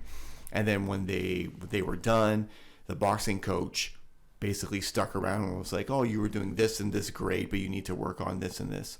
And he told one of the guys I've been helping with his jiu-jitsu, his no-gi jiu-jitsu, to help him out in his next match. He told the guy, he was like, the only thing I have to tell you is just keep having fun. He's like, the second you stop having fun, It's game over. It's over. I notice it in the ring. You're thinking too much. You're analyzing too much. You're trying to predict what I'm doing. And then everything goes to shit. He's like, go back to what you were doing in round 1 and round 2 when you were just having fun. He's like, that's when your boxing was the best. And I'm sitting there on the mat. And I'm like, wow, that's really interesting. I was like, how can I relate that to jiu-jitsu? You know, how can I bring that aspect to the guys who think too, or girls who think too much, who are analyzing too much, where they should just try and just go with it. And it'll take time, and it'll just come, right? It'll just happen. In the beginning, it's difficult. It's hard, right? And because you take notes. Yes, You take jiu-jitsu notes. At the end of the class, you'll be like, oh, I'm going to open my book and I'm going to take a look at this. Eventually, you're going to be like, hey, no more notes. And things are just going to happen on we their were own. joking about it today. I was talking to some of the parents that role, you know, we're blue belts and white belts, and we're still at the level. I'm like, okay, what was the first grip? What am I doing? Which side am I pulling? You know, as opposed to the move should be like tying your shoes. Mm-hmm. You know, you don't say, here are the bunny ears and do this and do that. You guys know about Hicks' law? I don't know the date he's researching it there. Hicks was a study done on sports. Hicks was a psychologist and also a mathematician. And what he did is like he realized, he found a formula, and like I said, it said that the more the more options you have for a stimuli, to a response to a stimuli of some kinds in sport. Let's say the guy's about to throw right hand or the guy's about to pull guard. The more stuff you have in your the more response you know, the more options you have, it slows down your reaction time. It says in 1868, Franciscus Donders reported the relationship between having multiple stimuli and choice reaction time. That's right. So there's a mathematical formula with this, and this has been debated and researched again, but I believe it. It says that, for example, if you have a response to an action, let's say Ray goes for a knee slide, and let's say I know 7 counters to it, my reaction time will be slower than the guy that knows 2 counters for it. Mm-hmm. When you start playing multiple, I'm oversimplifying this because there's, and when your mind starts to play multiple choice in the middle of a sporting event, you miss the play. So it goes back to what Cascao was saying. You need one guard pass, one sweep, one takedown, one guard pull. But it's quite interesting because the more option you know, the longer your reaction time becomes. It's funny. So when you start thinking in sport, I remember once in a football game, the coach says, "Jesus, what were you doing?" I go, "I was thinking." He goes, "Don't think, it hurts the team." For people that don't know or want to research it, which we'll probably do afterwards, it's called Hicks' Law. And it's, so we're on Wikipedia. Man, I keep calling it Wilkipedia. Whatever. It's Wikipedia. It gives you the whole background and actually gives you the mathematical equation to everything too. That's really interesting. It lost me there, but yeah, I'll definitely take a look at it. Did you guys know anything about this? No. Hicks Law? No. Yeah, it's really cool. But in one sense, it makes sense. If you're going down a path and there's 2 choices or 10 choices, right? The dichotomy comes out to when you finally pull the trigger on that. Now you're exposed with something else. The balance of having a multi-dimensional game and a one-dimensional game, or a less dimensional game, saying that, okay, well, if he does this, I'm going to do that. Simple.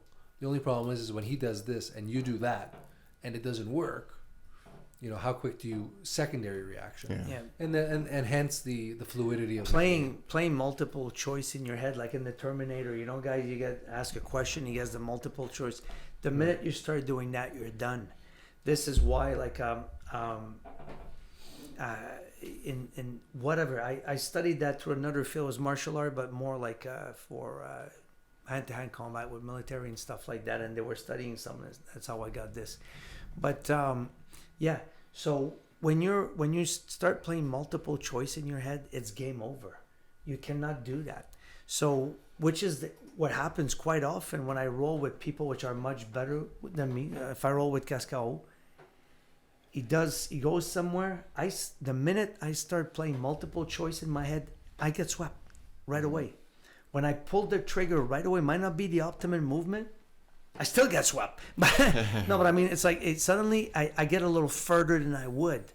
So this is why you gotta believe it's better to be narrow and deep skill-wise than wide and flat. When a guy says, well, he knows 1,000 submission. I'm not. He knows to do each one he can do in one way. I'm not worried. When the guy says, I know one submission, but I can adjust it 100,000 ways, that scares me. You guys remember the Olympic boxer Teofilo Stevenson? No. Cuban, probably the greatest amateur boxer of all time. Stevenson, 72, 76, 80 gold medal, and then a silver, whatever. All kinds of offers from to turn pro. They want him to fight Muhammad Ali. Arguably the best straight right hand I've ever seen. And everybody knew that Teofilo was going to plug you with that right hand. That's where he's going. Yet nobody stopped it. So they tried stuff like jabbing at his right hand to try, or just jabbing at his right shoulder to kind of plug the right hand. They tried circling away from it.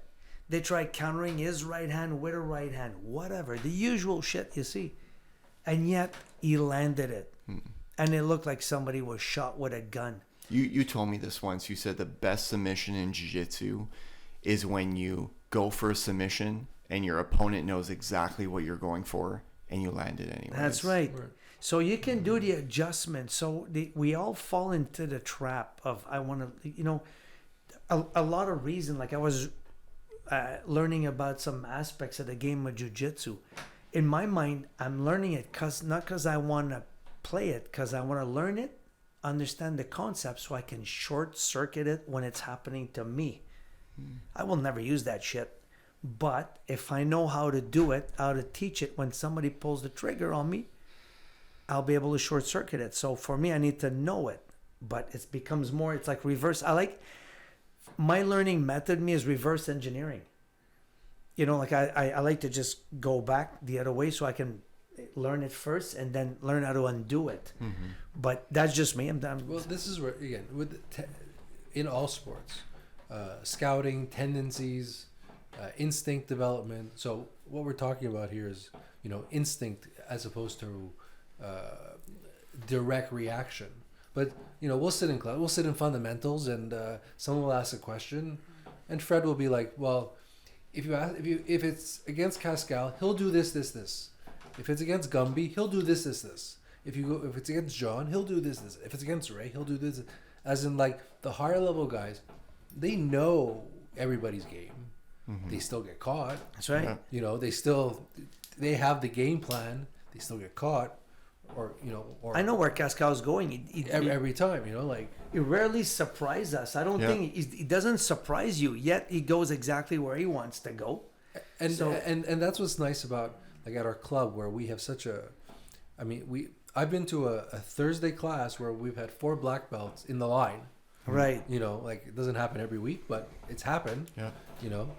So we have such a gradient of levels. So being able to sit and have a conversation with a world champ, as a sucky white belt on the same team, very humble. Everybody's very humble. Yeah. Because we've all been there. Asking the questions of, like, okay, I'll roll with John, and I know he'll put his hooks in, and I know I'll get stuck, and I'll stop in the middle of the roll, and I'm like, okay, now what? That's right. And it's fun that at BTT we can go to each the spectrum, where it's like you can train with a world champ who does all these tournaments and this and that, and then you can roll with people like Phil Siegel. It's really fun that you can really go from one end to the other all the time. There's Vince Lombardi once said, the former Green Bay Packers coach, famous coach. They asked him before a Super Bowl, because are you coming up with a trick play? Like, you have a special play just for the Super Bowl? He looked at the journalist like he was stupid. He says, "Tell you what, no. 1st and 10, we're going sweep left. This is what we're going to do. And there's nothing they can do about it if we execute." That's what it is. Yeah. He goes, if we execute, it's unstoppable. Mm. So it's up to us to execute. Thank you very much. So you can get, I'm the first guy. I'm the first guy who get caught in all kinds of gimmicks. And somehow, I was rolling with somebody much better than and I tried all kinds of, what am I going to do? And then I just barely passed, which is an accomplishment against someone like this, with a basic Toriando, like pushing the knee like that, my hand on the hip, going like this. I say, fuck, where are the legs? I passed the legs. I got regarded right away, but that's the furthest I've ever got. And I did, basically, it's a white belt move, Mm-hmm. So, because there's a timing thing also for a move. If the timing is right, it's not about what the guys, which are very good, they don't do anything special. It might feel exotic to you, but when you look back, you look at a video, he did something extremely basic, but the timing, when they pull the trigger, when the weight shift happen, the subtleties. Yeah, it's what they call the middle game, what happens in between in transition. And this, I'm sorry to say, you can watch all the videos you want. It's all in the feel and the mileage. No mileage. You gotta spar. Well, it happens. Like when someone demonstrates, well, you can go from this, you can go from that. When you see it, you're like, oh yeah, look how simple that is. And then you're on the mat and you're like, it's not. It's all totally different. It's not there. When I know somebody starts to get it, you look at our sequence. What are you saying? It says armbar, omoplata, triangle. So they do it. I don't say anything. They do it one after the next. then somebody says, you know what? If he pulls his arm out, I can go omoplata. Yes, absolutely. Then 3 weeks later, he says, you know, and then if he wants to get out and he postures back out, I can slap him in a triangle. I said, yeah, that's why we teach those 3 in a row. And then he gets it. You know, so when they start to make those connection, it means it's a, you know. It's the next. Yeah. Right. Some, you know, like people say, oh, you know, we don't do the flower sweep. I said, I see the flower sweep at about 5 places in all those sequences. Okay, maybe we don't call it the flower sweep because we still speak Dave Thompsonese there. But he's the guy that wrote the original thing. But yeah, it's like, you know, we have it. It's all over the freaking sequence. But it's like, you know, and suddenly say, well, look, it's the same leg movement. I go omoplata, the inside leg comes up, pushes the guy to the side. That's the arm bar. Same thing. The leg under the arm is the motor. It's the same thing. It's universal. So when the people starts to make those connections, like honestly, for me the easiest sequence to learn was the brown belt sequence, because it's the white belt sequence with adjustment and chain in 2 different moves following each other. So if you understand the basics of grappling, you applied yourself with your white belt sequence. Honestly, the rest, it doesn't take long to pick it up. So no excuses, Ray, with that brown belt. Oh, I'm a pro. You know, like. Yeah, that's right. But you know what? I take privates with Marc Ste-Marie. That's right. But I mean, it's like it's you have no choice. And even me right now, I get to a point like Fred. Teaching is great because teaching will ramp up your own game. Yeah. Because I was watching Fred showing the kids class, showing something to the kids. I said, I don't understand. Why am I learning about this now? I got a fucking black belt. You know, it's like tab out, neck, a C. Like it's just It's full circle. I said it's there. You know, like and same. Well, that's what's the best at Vaudreuil, because when you do the technique portion of it, the nuances, the subtleties, and spoken to a language where you're literally talking to a 7-year-old. So us 40-year-old white belts are approximately at that absorption rate. Yeah. You know, you're like, oh, I get it now. Listen, when I was coaching kids, I was coaching a football team. He goes, I need you to run an in pattern. He goes, what's that? Well, he goes, I need you to run about 10 yards and cut in at 90-degree angle. What's 90 degrees? Oh, okay. So I need you to go like this, hit the brakes, and go to the closest sideline. You know, so 90 degrees, they haven't done geometry yet, you know? So it's a... You're trying to simplify So things. when you break things down to explain them, suddenly little knickknacks pop in your own mind and you say, you know what? look at that. That's right. Remember my best moment in Las Vegas? Were you there? When I tell Bushesha, that's one of my favorite jiu-jitsu moments. Bushesha's there. We're all taking pictures with him. And I said, you know, we have a sequence. And I said, we have an uppercut sweep. He goes, yeah. And the next move after is the omoplata sweep. So sometimes I explain why we made those 2 follow each other. And I always show him the video. He goes, of me sweeping Galvao at the pans. I said, hell yeah. You know, he finished the sentence for me. All basic stuff. That's right. So it's the sequence. The guy beats a legend by doing number 9 and 10 in our sequence. So it's like, why would you think it doesn't work? Because it's there. I mean, Roger Gracie dominated the world with the white belt sequence. Well, their own version, I assume, you know, because we're not the only one with a method.